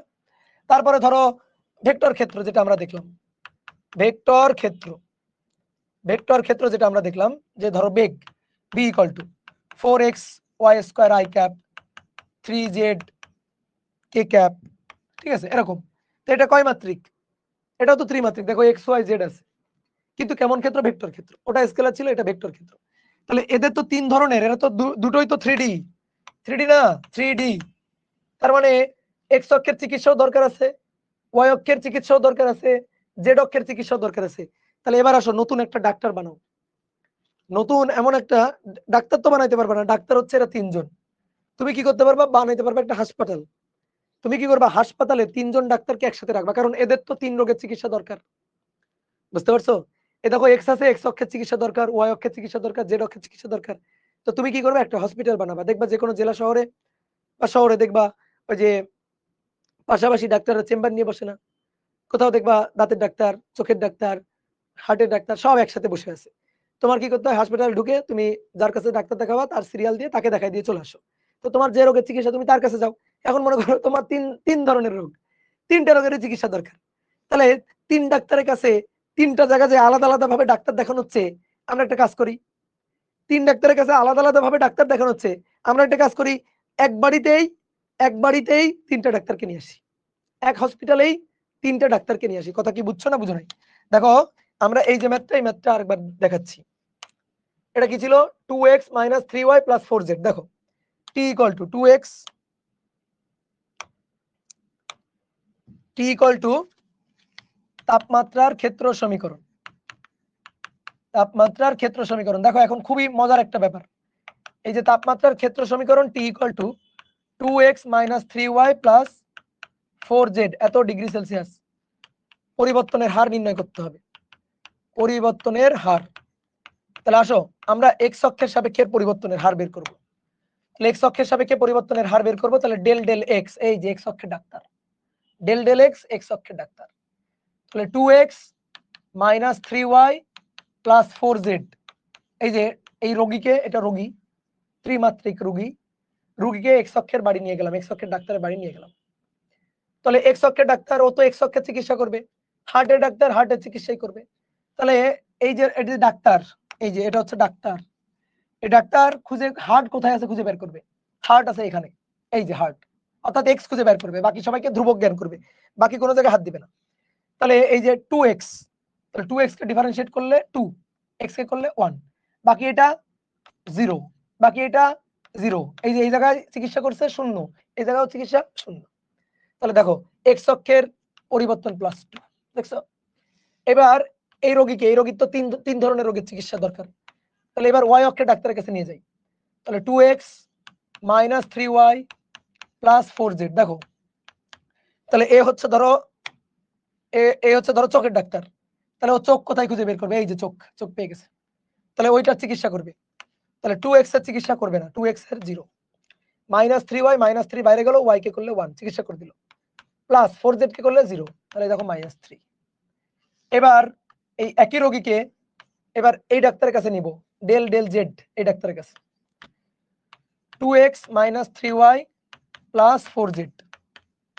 তাহলে 2x 0, -3y 0, 4z + 4z কে করলে 1, তাহলে কত দাঁড়াইলো, +4 দাঁড়াইলো। তাহলে রোগের চিকিৎসা হয়ে গেছে, চিকিৎসার ফলাফল এইটা। তাহলে কোন ডাক্তার কোন চিকিৎসা করছে, কোন ডাক্তার কোন ওষুধ দিছে, সেটা এখন লিখতে হবে তো, ফলাফলটা লিখতে হবে তো। তাহলে তাপমাত্রার পরিবর্তনের হার, ঠিক আছে, তাহলে অ্যান্সার লিখতে হবে আর কি, ঠিক আছে। তাপমাত্রার অপারেশন থিয়েটার থেকে এবার বের করে নিয়ে আসো, বের করে কোন ডাক্তার কি চিকিৎসা করছে সেটা লিখে রাখতে হবে। তাপমাত্রার পরিবর্তন হার, পরিবর্তন হার, তখন তুমি কি করবা, এই যে 2, তারপরে -3 আর 4, এবার কোন ডাক্তার কোনটা চিকিৎসা করছে, এই যে হার্টের ডাক্তার চিকিৎসা করছে, এটা -3 এটা হচ্ছে চোখের ডাক্তার চিকিৎসা করছে, আর এই যে +4 এটা হচ্ছে দাঁতের ডাক্তার চিকিৎসা করছে। তাহলে এই যে প্রত্যেক ডাক্তারের একক ভেক্টর বসাই দিলা, শেষ। বুঝলা অ্যানসারটা হইছে? দেখো তো অ্যানসার হইছে না? তো এইভাবে আমরা করলাম, তো এটা হইছে, এভাবে করা যাবে, কোনো সমস্যা নেই। কিন্তু কথা হচ্ছে এভাবে করতে গেলে এই এক রোগীকে নিয়ে 3 ডাক্তারের কাছে 3 বার যাওয়া লাগছে। প্রথমে এক্স অক্ষের ডাক্তারের কাছে যাওয়া লাগছে, ওয়াই অক্ষের ডাক্তারের কাছে যাওয়া লাগছে, আবার ওই একই রোগী নিয়ে ছোটাছুটি করে জেড অক্ষের ডাক্তারের কাছে যাওয়া লাগছে। তো এবার আমরা চাইতেছি আমরা ছোটাছুটি করব না, ঠিক আছে, আমরা কি করব, রোগীকে একবারই নিয়ে যাব, ডাক্তারের বাড়ি রোগীকে একবারই নিয়ে যাব।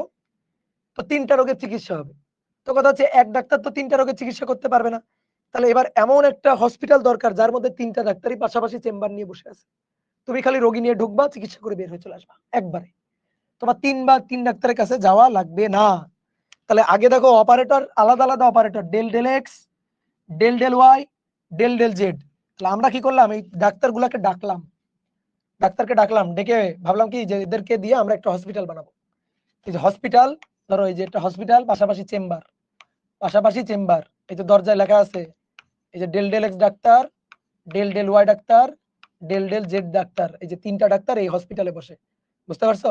এটা হচ্ছে হসপিটাল। এই যে তিন ডাক্তার পাশাপাশি বসে আছে, ঠিক আছে? তাহলে এবার এই হসপিটালে একটা নাম দিতে হবে। তাহলে আমরা তিনটা ডাক্তারকে ডাকছি, ডেকে বলছে আসো তোমরা বসো, del del x, del del y, del del z, এই যে তিনটা ডাক্তার আসছে পাশাপাশি বসছে। এবার এরা কে কোন ডাক্তার এটা তো আমাদের বলতে হবে, বুঝতে পারছো? কে কোন ডাক্তার দেখে চিনবো না তো? ডাক্তার দেখবা ওই যে রুমে ঢোকার উপরে লেখা থাকে না নাম এবং কে কোন স্পেশালিস্ট লেখা থাকে না? তো এই যে চেম্বারে লিখতে হবে তো যে কে কোন ডাক্তার, কে কোন রোগের ডাক্তার। এ হচ্ছে এক্স অক্ষের ডাক্তার, ওয়াই অক্ষের ডাক্তার, জেড অক্ষের ডাক্তার, বুঝতে পারছো? এই যে লিখে দিলাম। তাহলে আমি কি করলাম, এই যে ডাক্তারের অ্যাপ্রন পরাই দিলাম, I cap, j cap, k cap. এবার দেখলে বোঝা যাচ্ছে কে কোন কোন রোগের ডাক্তার। দিয়ে এবার এই সবগুলাকে একত্রিত করলাম। দেখো এবার একটু মূল কাহিনী শোনো। তিনটা অপারেটর না, তিনটা অপারেটর, তিনটা অপারেটর নিয়ে আমরা এমন একটা অপারেটর বানাবো। কেন এটা দরকার? কারণ আমাদের তো স্কেলার ক্ষেত্র, ভেক্টর ক্ষেত্র 3D, ত্রিমাত্রিক। তাহলে আমাদের এমন একটা অপারেটর দরকার যে অপারেটরের মধ্যে এক্স অক্ষ, ওয়াই অক্ষ, জেড অক্ষ তিন অক্ষেরই ডিফারেন্সিয়াল অপারেটর আছে। তাহলে এমন একটা অপারেটর আমার দরকার। তাহলে এই যে তিনটাকে একসাথে নিয়ে এবার এর একটা নাম দিব, সেটাই হচ্ছে ত্রিমাত্রিক ভেক্টর ডিফারেন্সিয়াল অপারেটর। ত্রিমাত্রিক ভেক্টর ডিফারেন্সিয়াল অপারেটর। ত্রিভুজ চিহ্ন দাও না তোমরা, ওই ত্রিভুজ চিহ্নটাকে উল্টা করে দিবা, এই যে উল্টা করে দিয়ে তার উপর একটা ভেক্টর সাইন দিবা। কেন ভেক্টর সাইন? এই যে i cap, j cap, k cap. তাহলে এদের তিনটা যোগ করে একটা ভেক্টর ডিফারেন্সিয়াল অপারেটর। এই যে ভেক্টর ডিফারেন্সিয়াল অপারেটর, এর নাম হচ্ছে নেবলা। এই হসপিটালের নাম হচ্ছে নেবলা। নেবলা কি নাম? নেবলা। বোঝা গেছে?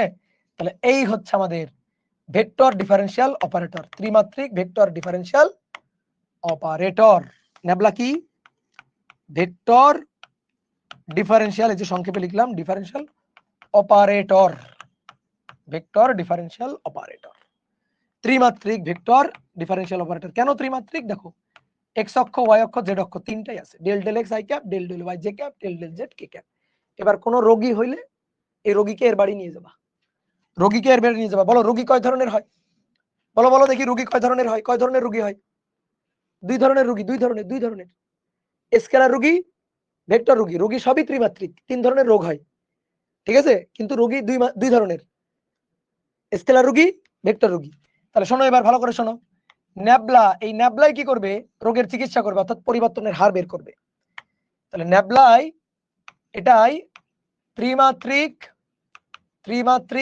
স্কেলার ও ভেক্টর ক্ষেত্রের পরিবর্তনের হার বের করবে। স্কেলার ও ভেক্টর ক্ষেত্রের পরিবর্তন হার বের করবে, পরিবর্তন হার নির্ণয় করবে। বুঝছো? এবার খুব মনোযোগ দিয়ে শোনো। আমরা তিনটা জিনিস পড়বো, কার্ল, ডাইভারজেন্স, গ্রাডিয়েন্ট। শোনো এবার, এই যে হসপিটাল নেবলা ভেক্টর, এ পরিবর্তনের হার বের করে কার? স্কেলার। ধরো স্কেলার একটা ক্ষেত্র হচ্ছে ফাই, ফাই হতে পারে, এ হতে পারে, টি হতে পারে। যেমন আমরা তাপমাত্রা দিছিলাম টি, তাহলে টি, বুঝছো? তাহলে নেবলার কাছে টি কে নিয়ে যাব, নেবলার সাথে টি কে গুণ করে দিব, নেবলার সাথে টি কে গুণ করে দিছি, বুঝছো? এই বলো টি কি রাশি? টি কি ক্ষেত্র? বলো বলো বলো, টি কি ক্ষেত্র? স্কেলার ক্ষেত্র। তাহলে যখন স্কেলার ক্ষেত্র এটা নেবলার সাথে গুণ দিয়ে দিব, তার নাম হবে গ্রাডিয়েন্ট, তার নাম হবে গ্রাডিয়েন্ট। এই হচ্ছে গ্রাডিয়েন্ট, স্কেলার ক্ষেত্রের পরিবর্তনের হার, স্কেলার ক্ষেত্রের পরিবর্তনের হার। তাহলে নেবলার সাথে টি কে গুণ দিলে গ্রাডিয়েন্ট। বলো বুঝছো কিনা? এইবার আসো, নেবলার সাথে এ ভেক্টর কে গুণ দিব, ভেক্টর, ঠিক আছে? বা বেগ ভেক্টর, ধরো বেগ ভি, ভি ভেক্টর একে গুণ দিব। এইবার বলো তো, তুমি তো শিখছো, এটাও ভেক্টর, এটাও ভেক্টর, দুটো ভেক্টরের মধ্যে কয় ধরনের গুণ হয়? কয় ধরনের গুণ? দুই ধরনের গুণ। স্কেলারের ক্ষেত্রে কিন্তু এই প্রশ্ন ওঠে নাই, একটা ভেক্টর একটা স্কেলার। গুণ প্রশ্ন ওঠে নাই যে ভাই ডট গুণ না ক্রস গুণ, এই প্রশ্ন ওঠে নাই, ওটা তো গুণ একটাই। কিন্তু ভেক্টরের সাথে ভেক্টরের গুণ ডট হয়, ক্রস হয়, বুঝছো? এবার নামের সাথে ব্যাপক মিল, নামের সাথে ব্যাপক মিল। ডট গুণ ডাইভারজেন্স, ডাইভারজেন্স। ক্রস গুণ কার্ল। আর আমরা এই তিনটা জিনিসই পড়তে চাইছিলাম, ডট গুণ ডাইভারজেন্স, ক্রস গুণ কার্ল। ডট গুণ ডাইভারজেন্স আর ক্রস গুণ কার্ল। তাহলে কয়টা? তিনটা। যে ভেক্টর গুণ পারে সেগুলোও পারে, ভেক্টর গুণ যে পারে সেইগুলোও পারে, বুঝছো? তাহলে একটা জাস্ট ম্যাথ করবো, এবং সেই ম্যাথটা আমরা করছি এই যে এটা t = 2x - 3y + 4z। দেখো এভাবে আর করব না, আমরা কি করছি এই রোগীকে নিয়ে 3 বার 3 ডাক্তারের কাছে, এবার আমরা ভাই সেটা যাব না।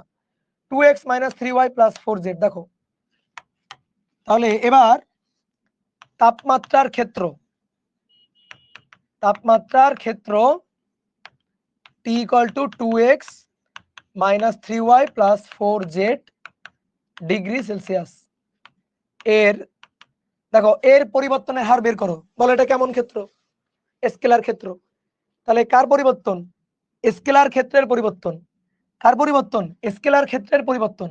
তো স্কেলার ক্ষেত্রের পরিবর্তন মানে কি? একটু আগে দেখছি স্কেলার ক্ষেত্রের পরিবর্তন মানে কি? গ্রেডিয়েন্ট। তাহলে প্রশ্ন হচ্ছে এর গ্রেডিয়েন্ট নির্ণয় করো, গ্রেডিয়েন্ট নির্ণয় করো। দেখো কত সহজ, ভেক্টর অধ্যায়ে যত শেষের দিকে আসতে থাকবা ম্যাথ তত সহজ হইতে থাকে। তাহলে আমার এর গ্রেডিয়েন্ট বের করতে হবে, এভাবে সংক্ষেপে লেখা হয়। গ্রেডিয়েন্ট হচ্ছে গ্রাড। কার গ্রেডিয়েন্ট? গ্রাড অফ টি, বাংলায় বললে টি এর gradient.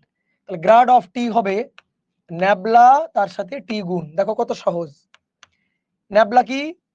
Del del x i cap, del del x i cap, del del y j cap, আর del del z k cap. এর সাথে টি, ওই যে টি, 2x - 3y + 4z। ওকে, বসাই দিলাম। গুণ যেভাবে করে সেইভাবেই গুণ, যেভাবে গুণ করে সেইভাবেই গুণ। দেখো প্রথম ম্যাথ বলে আমি এই লাইনটা লিখতেছি, বাট আরেকটু বড় হয়ে গেলে এই লাইনটা আমরা লিখবো না। এটার সাথে এটা গুণ, এইটার সাথে এইটা গুণ, এইটার সাথে এইটা গুণ। Del del x, del del x, তারপরে এটা 2x - 3y + 4z আর i cap, del del y 2x - 3y + 4z j cap plus del del z 2x - 3y + 4z k cap. এবার তাকাও কার সাপেক্ষে? x এর সাপেক্ষে। 2 0 0 0, তাহলে শুধু 2, বুঝলা? শুধু 2 আই ক্যাপ। তারপর আসো y এর সাপেক্ষে 0 -3, তাহলে -3 জে ক্যাপ। ঠিক আছে, এবার z এর সাপেক্ষে 0 0 +4 কে ক্যাপ। অ্যান্সার, এবার মিলাই দেখো অ্যান্সার হয়েছে কিনা। বুঝতে পেরেছো গ্রেডিয়েন্ট কি জিনিস? আমরা নেক্সট আরেকটা ক্লাস, শেষ ক্লাস 21 নম্বর ক্লাস, এই অধ্যায়ের শেষ ক্লাস। তাহলে এটা করব, এটা করলেই হয়ে যাবে। তাহলে আমরা গ্রেডিয়েন্ট আজকে পড়ে ফেললাম, পরের দিন আমরা ডাইভারজেন্স আর কার্ল পড়ব। ঠিক আছে, ডাইভারজেন্স আর কার্ল পড়ব। তাহলে আজকে এই পর্যন্ত। সবাই ভালো থাকো, সবাই সুস্থ থাকো, টাটা বাই বাই।